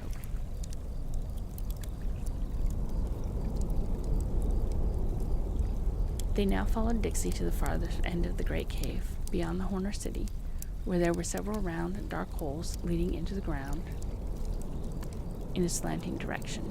Dixie went to one of these holes and said, "Here is the mine in which lies the dark well you are seeking. Follow me and step carefully, and I'll lead you to the place." He went in first, and after him came Ojo, and then Dorothy, and with the Scarecrow behind her. The Patchwork Girl entered last of all, for Toto kept close beside his little mistress. The first steps beyond the mouth of the opening, it was pitch dark. "You won't lose your way, though," said the Horner, "for there's only one way to go. The mine's mine, and I know every step of the way. How's that for a joke, eh? The mine's mine." Then he chuckled gleefully as they followed him silently down the steep slant. The hole was just big enough to permit them to walk upright, though the Scarecrow, being much taller of the party, often had to bend his head to keep from hitting the top. The floor of the tunnel was difficult to walk upon, because it had been worn smooth as glass, and pretty soon Scraps, who was some distance behind the others, slipped and fell head foremost. At once she began to slide downward, so swiftly that when she came to the Scarecrow, she knocked him off his feet and sent him tumbling against Dorothy, who tripped up Ojo. The boy fell against a Horner, so that all went tumbling down the slide in a regular mix-up, unable to see where they were going because of the darkness. Fortunately, when they reached the bottom, the Scarecrow and Scraps were in front, and as the others bumped against them, so that no one was hurt. They found themselves in a vast cave, which was dimly lighted by the tiny grains of radium that lay scattered among the lower rocks. "Now," said Dixie, when they had all regained their feet, "I will show you where the dark well is." This is a big place, but if we hold fast to each other, we won't get lost. They took hold of hands, and the horner led them into a dark corner where he halted. Be careful, said he warningly. The well is at your feet. All right, replied Ojo.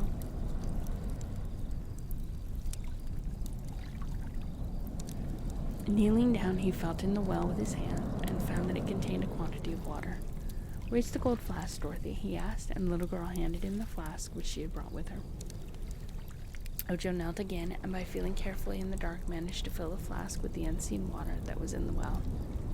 Then he screwed the top of the flask firmly in place and put the precious water in his pocket. All right, he said in a glad voice. Now we can go back. They returned to the mouth of the tunnel and began to creep cautiously up the incline. This time they made Scraps stay behind for fear she would slip again. But they all managed to get up in safety, and the Munchkin boy was very happy when he stood in the owner's city and realized that the water from the dark well, which he and his friends had traveled so far to secure, was safe in his jacket pocket. Now, said Dorothy as they stood at the mountain path, having left behind them the cave in which dwelt the Hoppers and the Horners, I think we must find a road into the country of the Winkies, for there is where Ojo wants to go next. Is there such a road? Asked the Scarecrow. I don't know, she replied. I suppose we can go back the way we came, to Jack Pumpkinhead's house, and then turn into the Winky country. But that seems like running around a haystack, doesn't it? Yes, said the Scarecrow. What is the next thing Ojo must get? A yellow butterfly, answered the boy.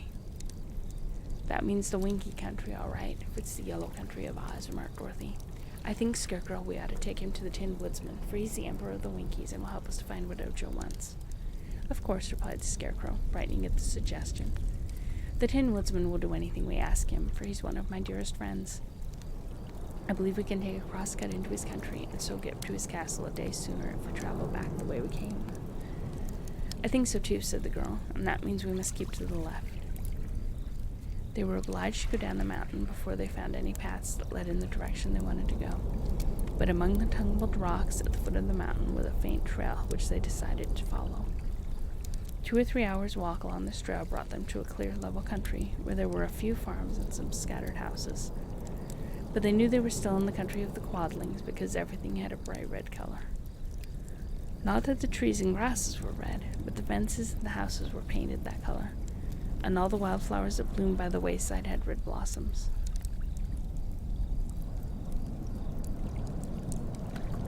This part of the Quadling country seemed peaceful and prosperous. It was rather lonely, and the road was now more distinct and easier to follow.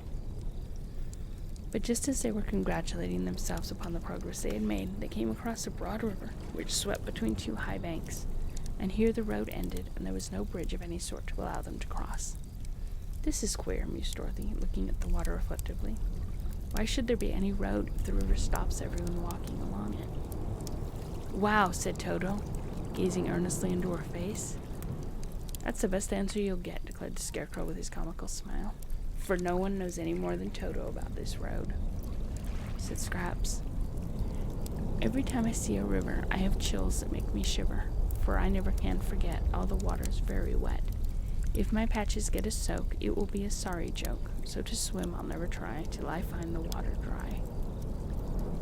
Try to control yourself, Scraps, said Ojo. You're getting crazy again. No one intends to swim that river. No, decided Dorothy. We couldn't swim it if we tried. It's too big a river, and the water moves awful fast. There ought to be a ferryman with a boat, said the Scarecrow, but I don't see any. Couldn't we make a raft, suggested Ojo. There's nothing to make one of, answered Dorothy. Wow, said Toto again, and Dorothy saw he was looking along the bank of the river. Why, he sees a house over there, cried the little girl. I wonder we didn't notice it ourselves. Let's go and ask the people how to get across the river. A quarter mile along the bank stood a small, round house, painted bright red, and as it was on their side of the river, they hurried towards it. A chubby little man, dressed all in red, came out to greet them, and with him their 2 children, also in red costumes. The man's eyes were big and staring as he examined the Scarecrow and the Patchwork Girl, and the children shyly hid behind him and peeked timidly at Toto. Do you live here, my good man? Asked the Scarecrow. I think I do. Most mighty magician, replied the Quadling, bowing low. But whether I'm awake or dreaming, I can't be positive, so I'm not sure where I live. If you'll kindly pinch me, I'll find out all about it. "You're awake," said Dorothy, "and this is no magician, but just the Scarecrow." "But he's alive," protested the man, "and he oughtn't to be, you know. And that other dreadful person, the girl who was all patches, seems to be alive too." "Very much so," declared Scraps, making a face at him. "But that isn't your affair, you know." "I've a right to be surprised, haven't I?" asked the man meekly. "I'm not sure. But anyhow, you've no right to say I'm dreadful.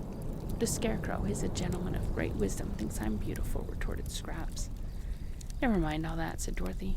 "Tell us, good Quadling, how can we get across the river?" "I don't know," replied the Quadling. "Don't you ever cross it?" asked the girl. "Never." "Don't travelers cross it?" "Not to my knowledge," said he. They were much surprised to hear this, and the man added, "It's a pretty big river, and the current is strong. I know a man who lives on the opposite bank, for I've seen him there a good many years, but we've never spoken because neither of us has ever crossed over." "That's queer," said the Scarecrow. "Don't you own a boat?" The man shook his head. "Nor a raft?" "No." "Where does this river go?" asked Dorothy. "It goes that way," answered the man, pointing with one hand.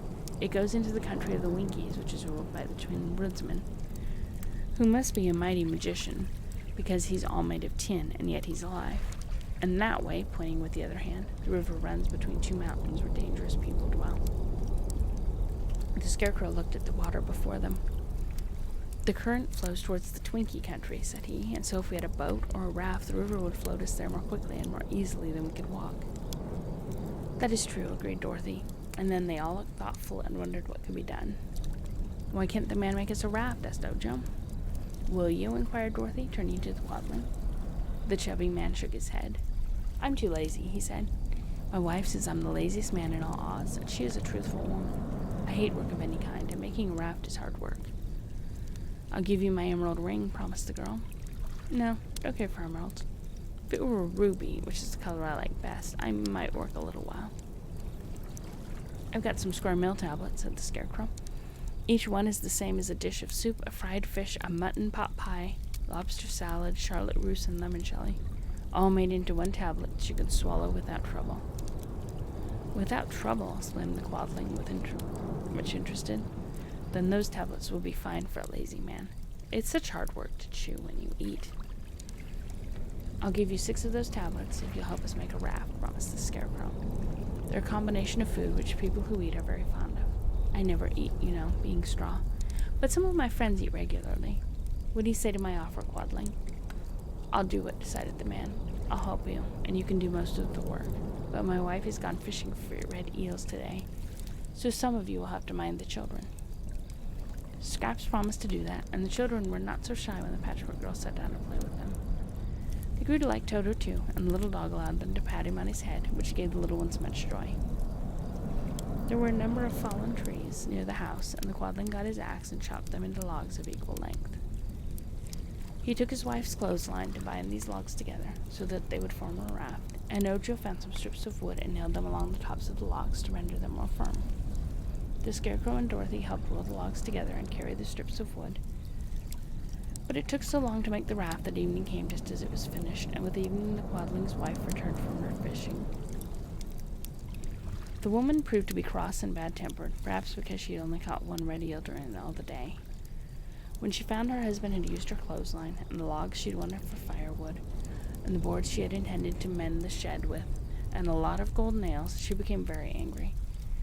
Scraps wanted to shake the woman, to make her behave, but Dorothy talked to her in a gentle tone, and told the Quadling's wife she was a princess of Oz and a friend of Ozma, and then when she got back to the Emerald City, she would send them a lot of things to repay them for the raft, including a new clothesline. The promise pleased the woman, and she soon became more pleasant, saying they could stay the night at her house and begin their voyage on the river next morning. This they did, spending a pleasant evening with the Quadling family and being entertained with such hospitality as the poor family were able to offer them. The man groaned a good deal, and said he had overworked himself by chopping the logs, but the Scarecrow gave him 2 more tablets than he had promised, which seemed to comfort the lazy fellow.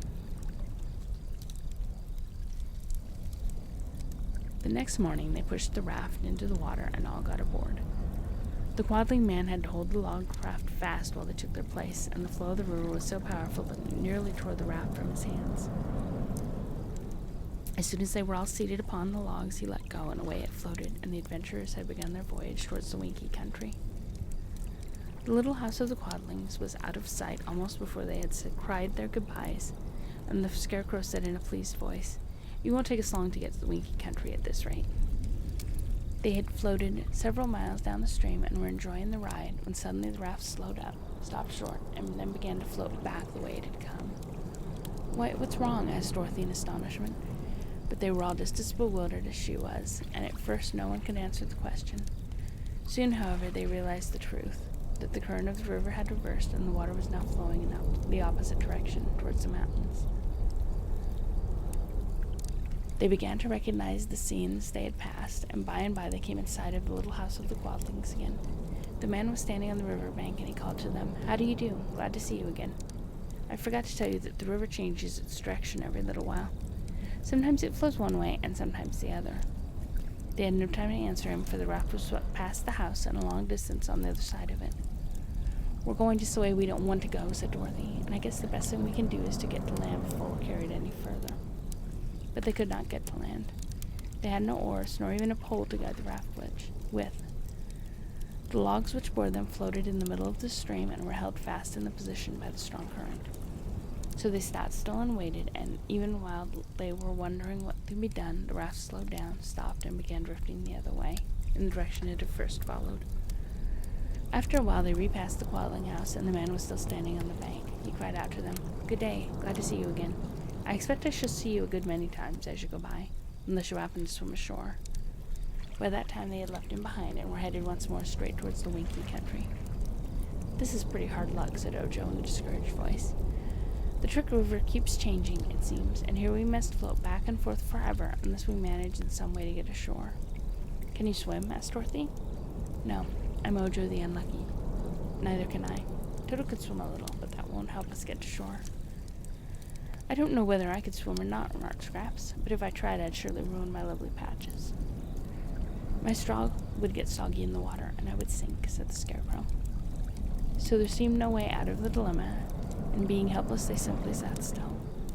Ojo, who was on the front of the raft, looked over into the water and thought he saw some large fishes swimming about. He found a loose end of the clothesline, which fastened the logs together, and taking a gold nail from his pocket, he bent it nearly double to form a hook, and tied it to the end of the line. Having baited the hook with some bread which he broke from his loaf, he dropped the line into the water, and almost instantly it was seized by a great fish. They knew it was a great fish because it pulled so hard on the line that it dragged the raft forward even faster than the current of the river had carried it. At the other end of the clothesline was bound around the logs. The fish was frightened, and it was a strong swimmer.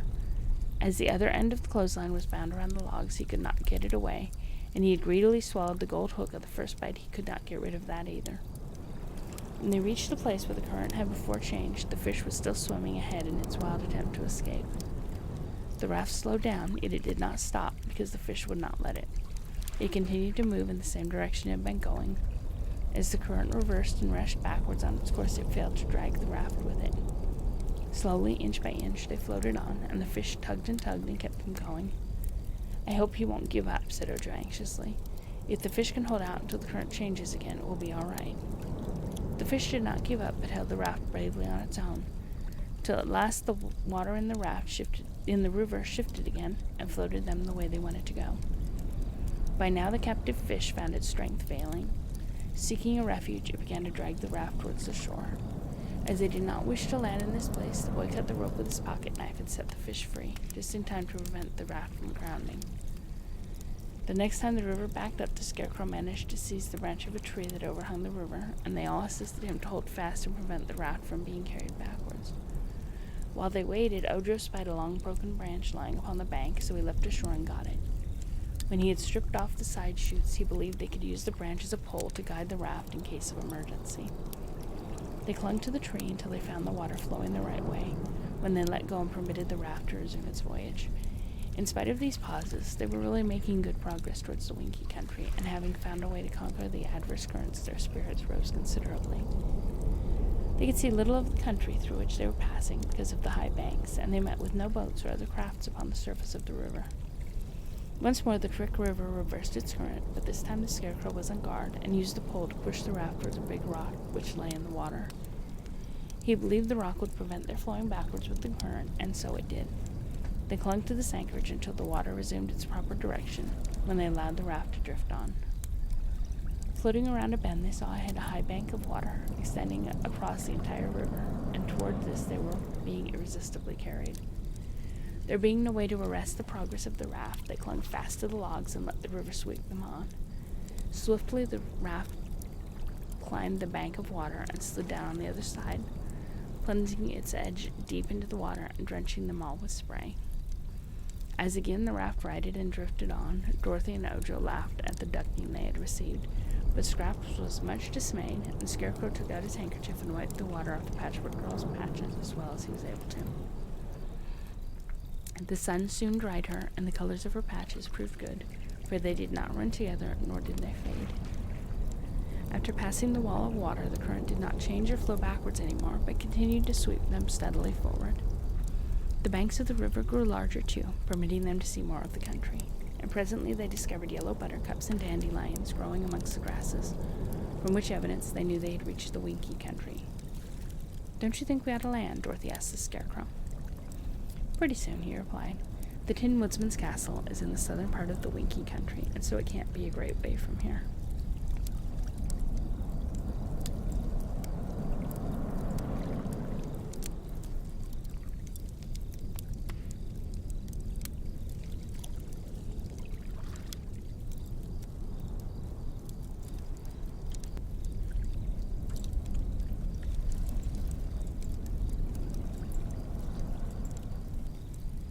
Fearing they might drift too far, Dorothy and Ojo now stood up and raised the Scarecrow in their arms, as high as they could, thus allowing him a good view of the country. For a time he saw nothing he recognized, but finally he cried,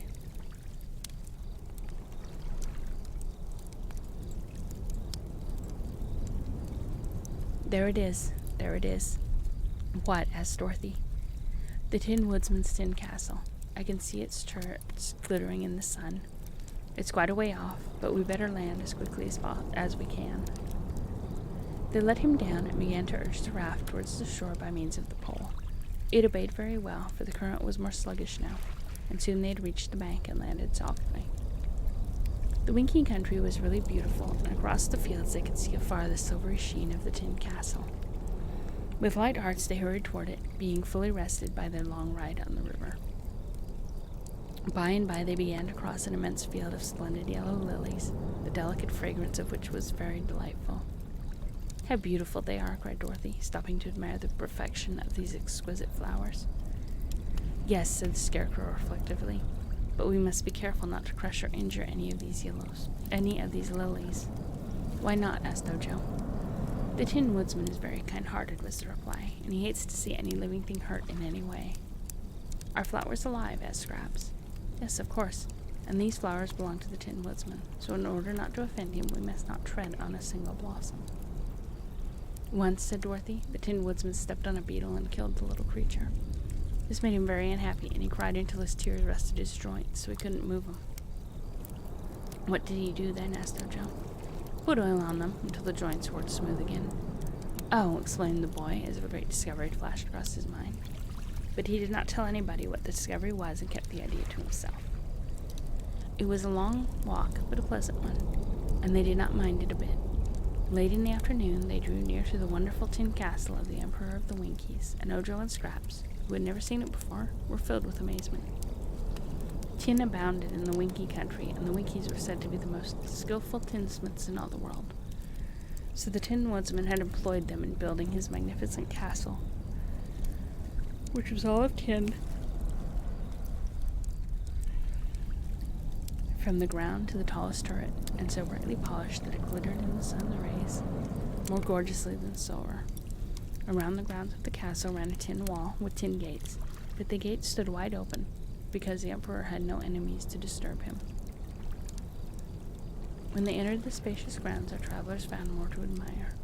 Tin fountains set sprays of clear water far into the air, and there were many beds of tin flowers, all as perfectly formed as any natural flower might be. There were tin trees, too, and here and there shady bowers of tin, with tin branches and chairs to sit upon. Also on the side of the pathway leading up to the front door of the castle were rows of tin statuary, very cleverly executed. Among these, Ojo recognized statues of Dorothy, Toto, the Scarecrow, the Wizard, the Shaggy Man, Jack Pumpkinhead, and Ozma, all standing upon neat pedestals of tin.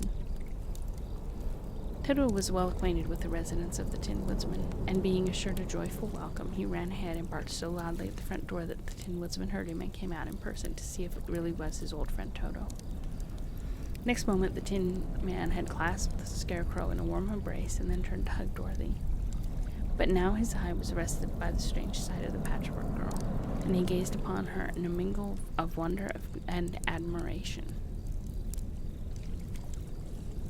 The Tin Woodsman was one of the most important personages in all Oz. Though Emperor of the Winkies, he owed allegiance to Ozma, who ruled all the land, and the girl and the Tin Man were warm personal friends. He was something of a dandy and kept his tin body brilliantly polished and his tin joints well oiled. Also, he was very courteous in manner and so kind and gentle that everyone loved him. The Emperor greeted Ojo and Scraps with cordial hospitality and ushered the entire party into his handsome tin parlor, where all the furniture and pictures were made of tin. The walls were paneled with tin, and from the tin ceiling hung tin chandeliers. The Tin Woodsman wanted to know, first of all, where Dorothy had found the Patchwork Girl. So between them the visitors told the story of how Scraps was made, as well as the accident to Margalot and Unc Nunkie, and how Ojo had set out upon a journey to procure the things needed for the Crooked Magician's magic charm. Then Dorothy told her their adventure in the Quadling country, and how at last they succeeded in getting the water from a dark well. While the little girl was relating these adventures, the Tin Woodman sat in an easy chair listening with intense interest, while the others sat grouped around him. Ojo, however, had kept his eyes fixed upon the body of the Tin Emperor, and now he noticed that under the joints of his left knee a tiny drop of oil was forming.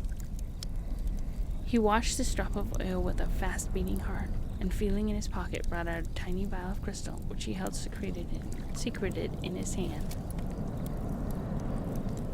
Presently the Tin Woodsman changed his position, and at once Ojo, to the astonishment of all, dropped to the floor and held his crystal vial under the Emperor's knee joint. Just then the drop of oil fell, and the boy caught it in his bottle and immediately corked it tight. Then, with a red face and embarrassed manner, he rose to confront the others. "What in the world were you doing?" asked the Tin Woodsman. "I caught a drop of oil that fell from your knee joint," confessed Ojo. "A drop of oil?" exclaimed the Tin Woodman. "Dear me, how careless my valet must have been in oiling me this morning. I'm afraid I shall have to scold the fellow, for I can't be dropping oil wherever I go." "Never mind," said Dorothy. "Ojo seems glad to have the oil for some reason." "Yes," declared the Munchkin boy, "I am glad. For one of the things the Crooked Magician sent me to get was a drop of oil from a live man's body. I had no idea at first that there was such a thing, but now it's safe in the little crystal vial." "You are very welcome to it indeed," said the Tin Woodsman. "Have you now secured all the things you were in search of?" "Not quite all," answered Ojo. "There were 5 things I had to get, and I have found 4 of them. I have the 3 hairs in the tip of a woozy's tail, a 6-leaf clover, a gill of water from a dark well, and a drop of oil from a live man's body. The last thing is the easiest of all to get, and I'm sure that my dear Unc Nunkie and good Margalot as well will soon be restored to life."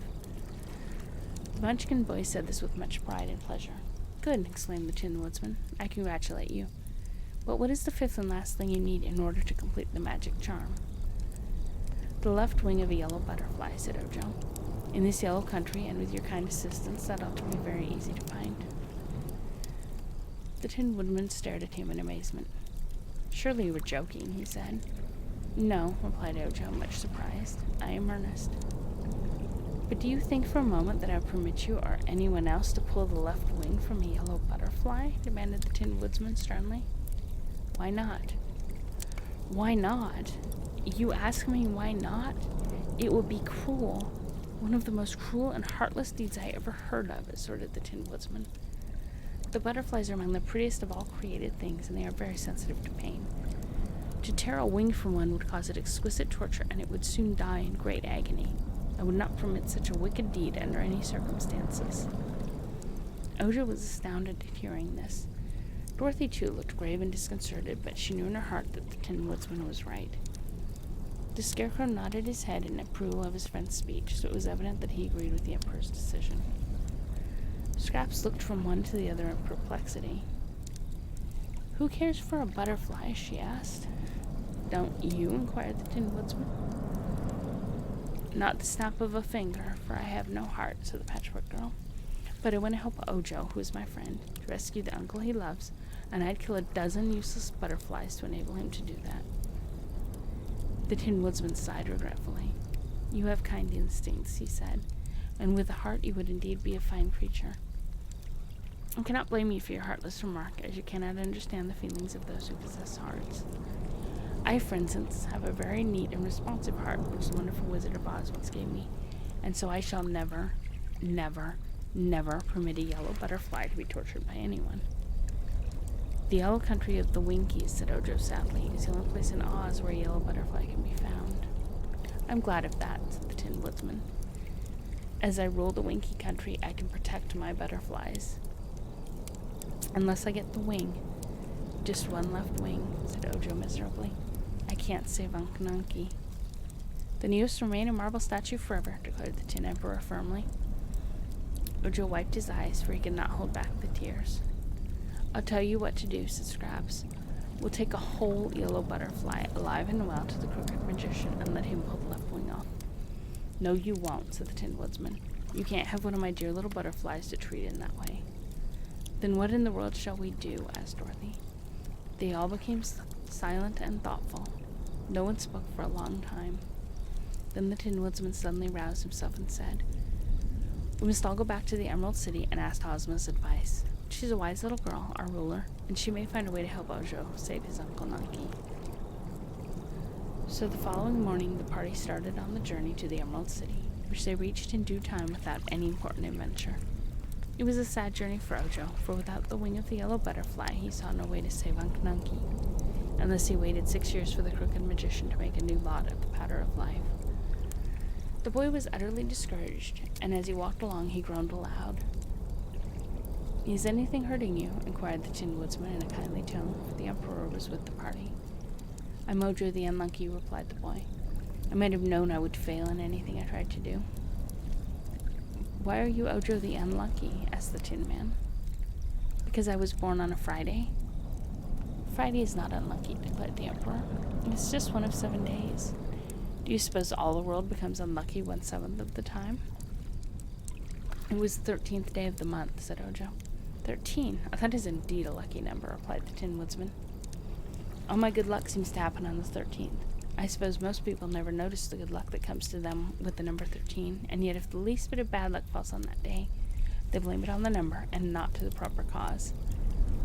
"13's my lucky number too," remarked the Scarecrow. "And mine," said Scraps. "I'm just 13 patches on my head." "But," continued Ojo, "I'm left-handed." "Many of our greatest men are that way," asserted the Emperor. "To be left-handed is usually to be two-handed. The right-hand people are usually one-handed." "And I've a wart under my right arm," said Ojo. "How lucky!" cried the Tin Woodsman. "If it were on the end of your nose it might be unlucky, but under your arm it is luckily out of the way." "For all those reasons," said the Munchkin boy, "I have been called Ojo the Unlucky." "Then we must turn over a new leaf and call you henceforth Ojo the Lucky," declared the Tin Man. "Every reason you have given is absurd. But I have noticed that those who continually dread ill luck and fear it will overtake them have no way to take advantage of any good fortune that comes their way. Make up your mind to be Ojo the Lucky." "How can I?" asked the boy, "when all my attempts to save my dear uncle have failed?" "Never give up, Ojo," advised Dorothy. "No one ever knows what's going to happen next." Ojo did not reply, but he was so dejected that even their arrival at the Emerald City failed to interest him. The people joyfully cheered at the appearance of the Tin Woodsman, the Scarecrow, and Dorothy, who were all three general favorites, and on entering the royal palace, word came to them from Ozma that she would at once grant them an audience. Dorothy told the girl ruler how successful they had been in their quest until they came to the item of the yellow butterfly, which the Tin Woodsman positively refused to sacrifice to the magic potion. "He is quite right," said Ozma, who did not seem a bit surprised. Had Ojo told me that one of the things he sought was the wing of a yellow butterfly, I would have informed him before starting out that he could never secure it. Then he would have been saved the troubles and annoyances of your long journey. I didn't mind the journey at all, said Dorothy. It was fun. As it has turned out, remarked Ojo, I can never get the things the crooked magician sent me for, and so unless I wait for the 6 years for him to make the powder of life, Uncanunky cannot be saved. Ozma smiled. Dr. Pipt will make no more powder of life, I promise you, said she. I've sent for him and had him brought to this palace where he is now, and his 4 kettles have been destroyed and his book of recipes burned up. I've also had brought here the marble statues of your uncle and of Margolot, which are standing in the next room. They were all greatly astonished at this announcement. Oh, let me see Uncanunky, let me see him at once, please, cried Ojo eagerly. Wait a moment, replied Ozma, for I have something more to say. Nothing that happens in the land of Oz escapes the notice of our wise sorceress, Glinda the Good. She knew all about the magic making of Dr. Pipt, and how he'd brought the glass cat and the Patchwork girl to life, and the accident to Uncanunky and Margolot, and of Ojo's quest and his journey with Dorothy. Glinda also knew that Ojo would fail to find all the things he sought, so she sent for a wizard and instructed him what to do. Something is going to happen in the palace presently, and that something will, I am sure, please you all. And now, continued the girl ruler, rising from her chair, you may follow me into the next room. When Ojo entered the room, he ran quickly to the statue of Uncanunky and kissed the marble face affectionately. I did my best, Unc, he said with a sob, but it was no use. Then he drew back and looked around the room, and the sight of the assembled company quite amazed him. Aside from the marble statue of Uncanunky and Margolot, the glass cat was there, curled up on a rug, and the Woozy was there, sitting on its square hind legs and looking on the scene with solemn interest. And there was the Shaggy Man in a suit of shaggy pea-green satin, and at a table sat the little wizard, looking quite important and as if he knew much more than he cared to tell. Last of all, Dr. Pipt was there, and the crooked magician sat humped up in a chair, seemingly very dejected, but keeping his eyes fixed on the lifeless form of his wife Margolot, whom he fondly loved, but whom he now feared was lost to him forever. Ozma took a chair which Jellia Jam wheeled forward for the ruler, and back of her stood the Scarecrow, the Tin Woodsman, and Dorothy, as well as the Cowardly Lion and Hungry Tiger. The wizard now arose and made a low bow to Ozma, and another less deferent row to the assembled company.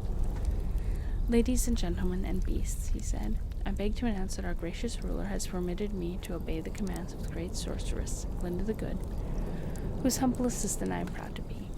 We have discovered that the crooked magician has been indulging in his magical arts contrary to law, and therefore, by royal edict, I hereby deprive him of all power to work magic in the future. He is no longer a crooked magician, but a simple munchkin. He is no longer even crooked, but a man like other men. As he pronounced these words, the wizard waved his hand towards Dr. Pipt, and instantly every crooked limb straightened out and became perfect. The former magician, with a cry of joy, sprang to his feet, looked at himself in wonder, and then fell back on his chair and watched the wizard with fascinated interest. The glass cat, which Dr. Pipt lawlessly made, continued the wizard, is a pretty cat, but its pink brains made it so conceited that it was a disagreeable companion to anyone. So the other way I took away the pink brains and replaced them with transparent ones, and now the glass cat is so modest and well-behaved that Ozma has decided to keep her in the palace as a pet. I thank you, said the cat in a soft voice. The Woozy has proved himself a good Woozy and a faithful friend, the wizard went on, so we will send him to the royal menagerie where he will have a good care and plenty to eat all his life. Much obliged, said the Woozy. That beats being fenced up in a lonely forest and starved. As for the Patchwork girl, resumed the wizard, she is so remarkable in appearance and so clever and good-tempered that our gracious ruler intends to preserve her carefully, as one of the curiosities of the curious land of Oz. Scraps may live in the palace or wherever she pleases and be nobody's servant but her own. That's all right, said Scraps.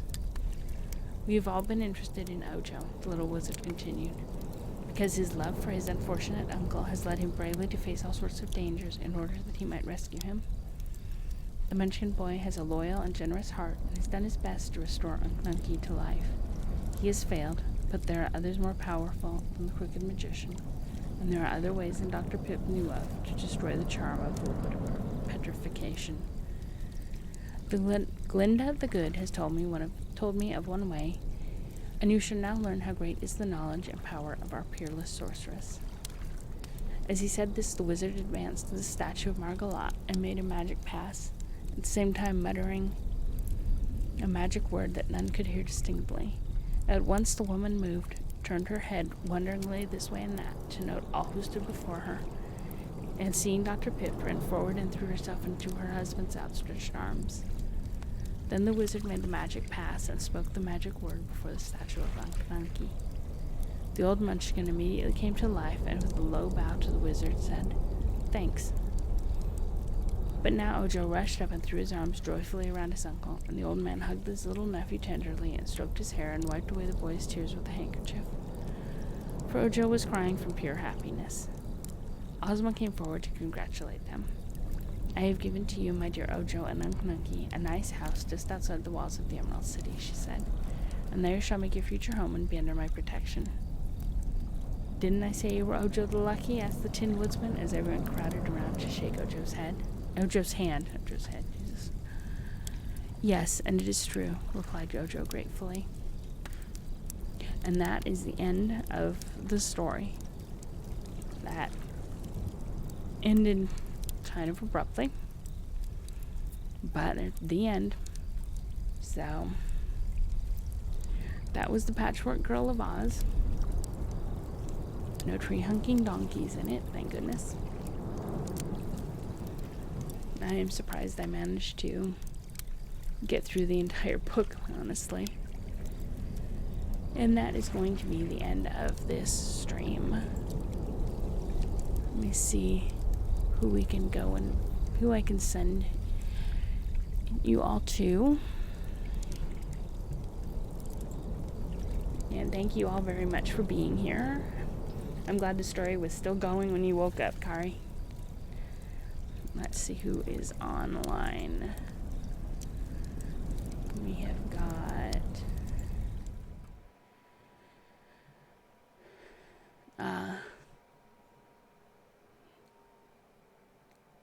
Hakumi is online doing music. Or the pigeons. Kiko pigeons. What sounds good? Hakumai or pigeons?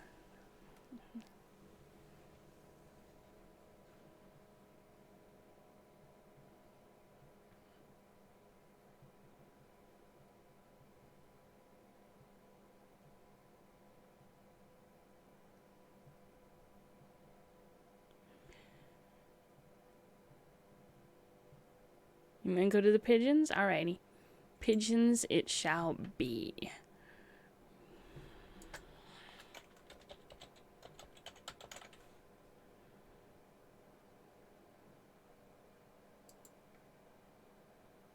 Why are you not giving me the ability to raid?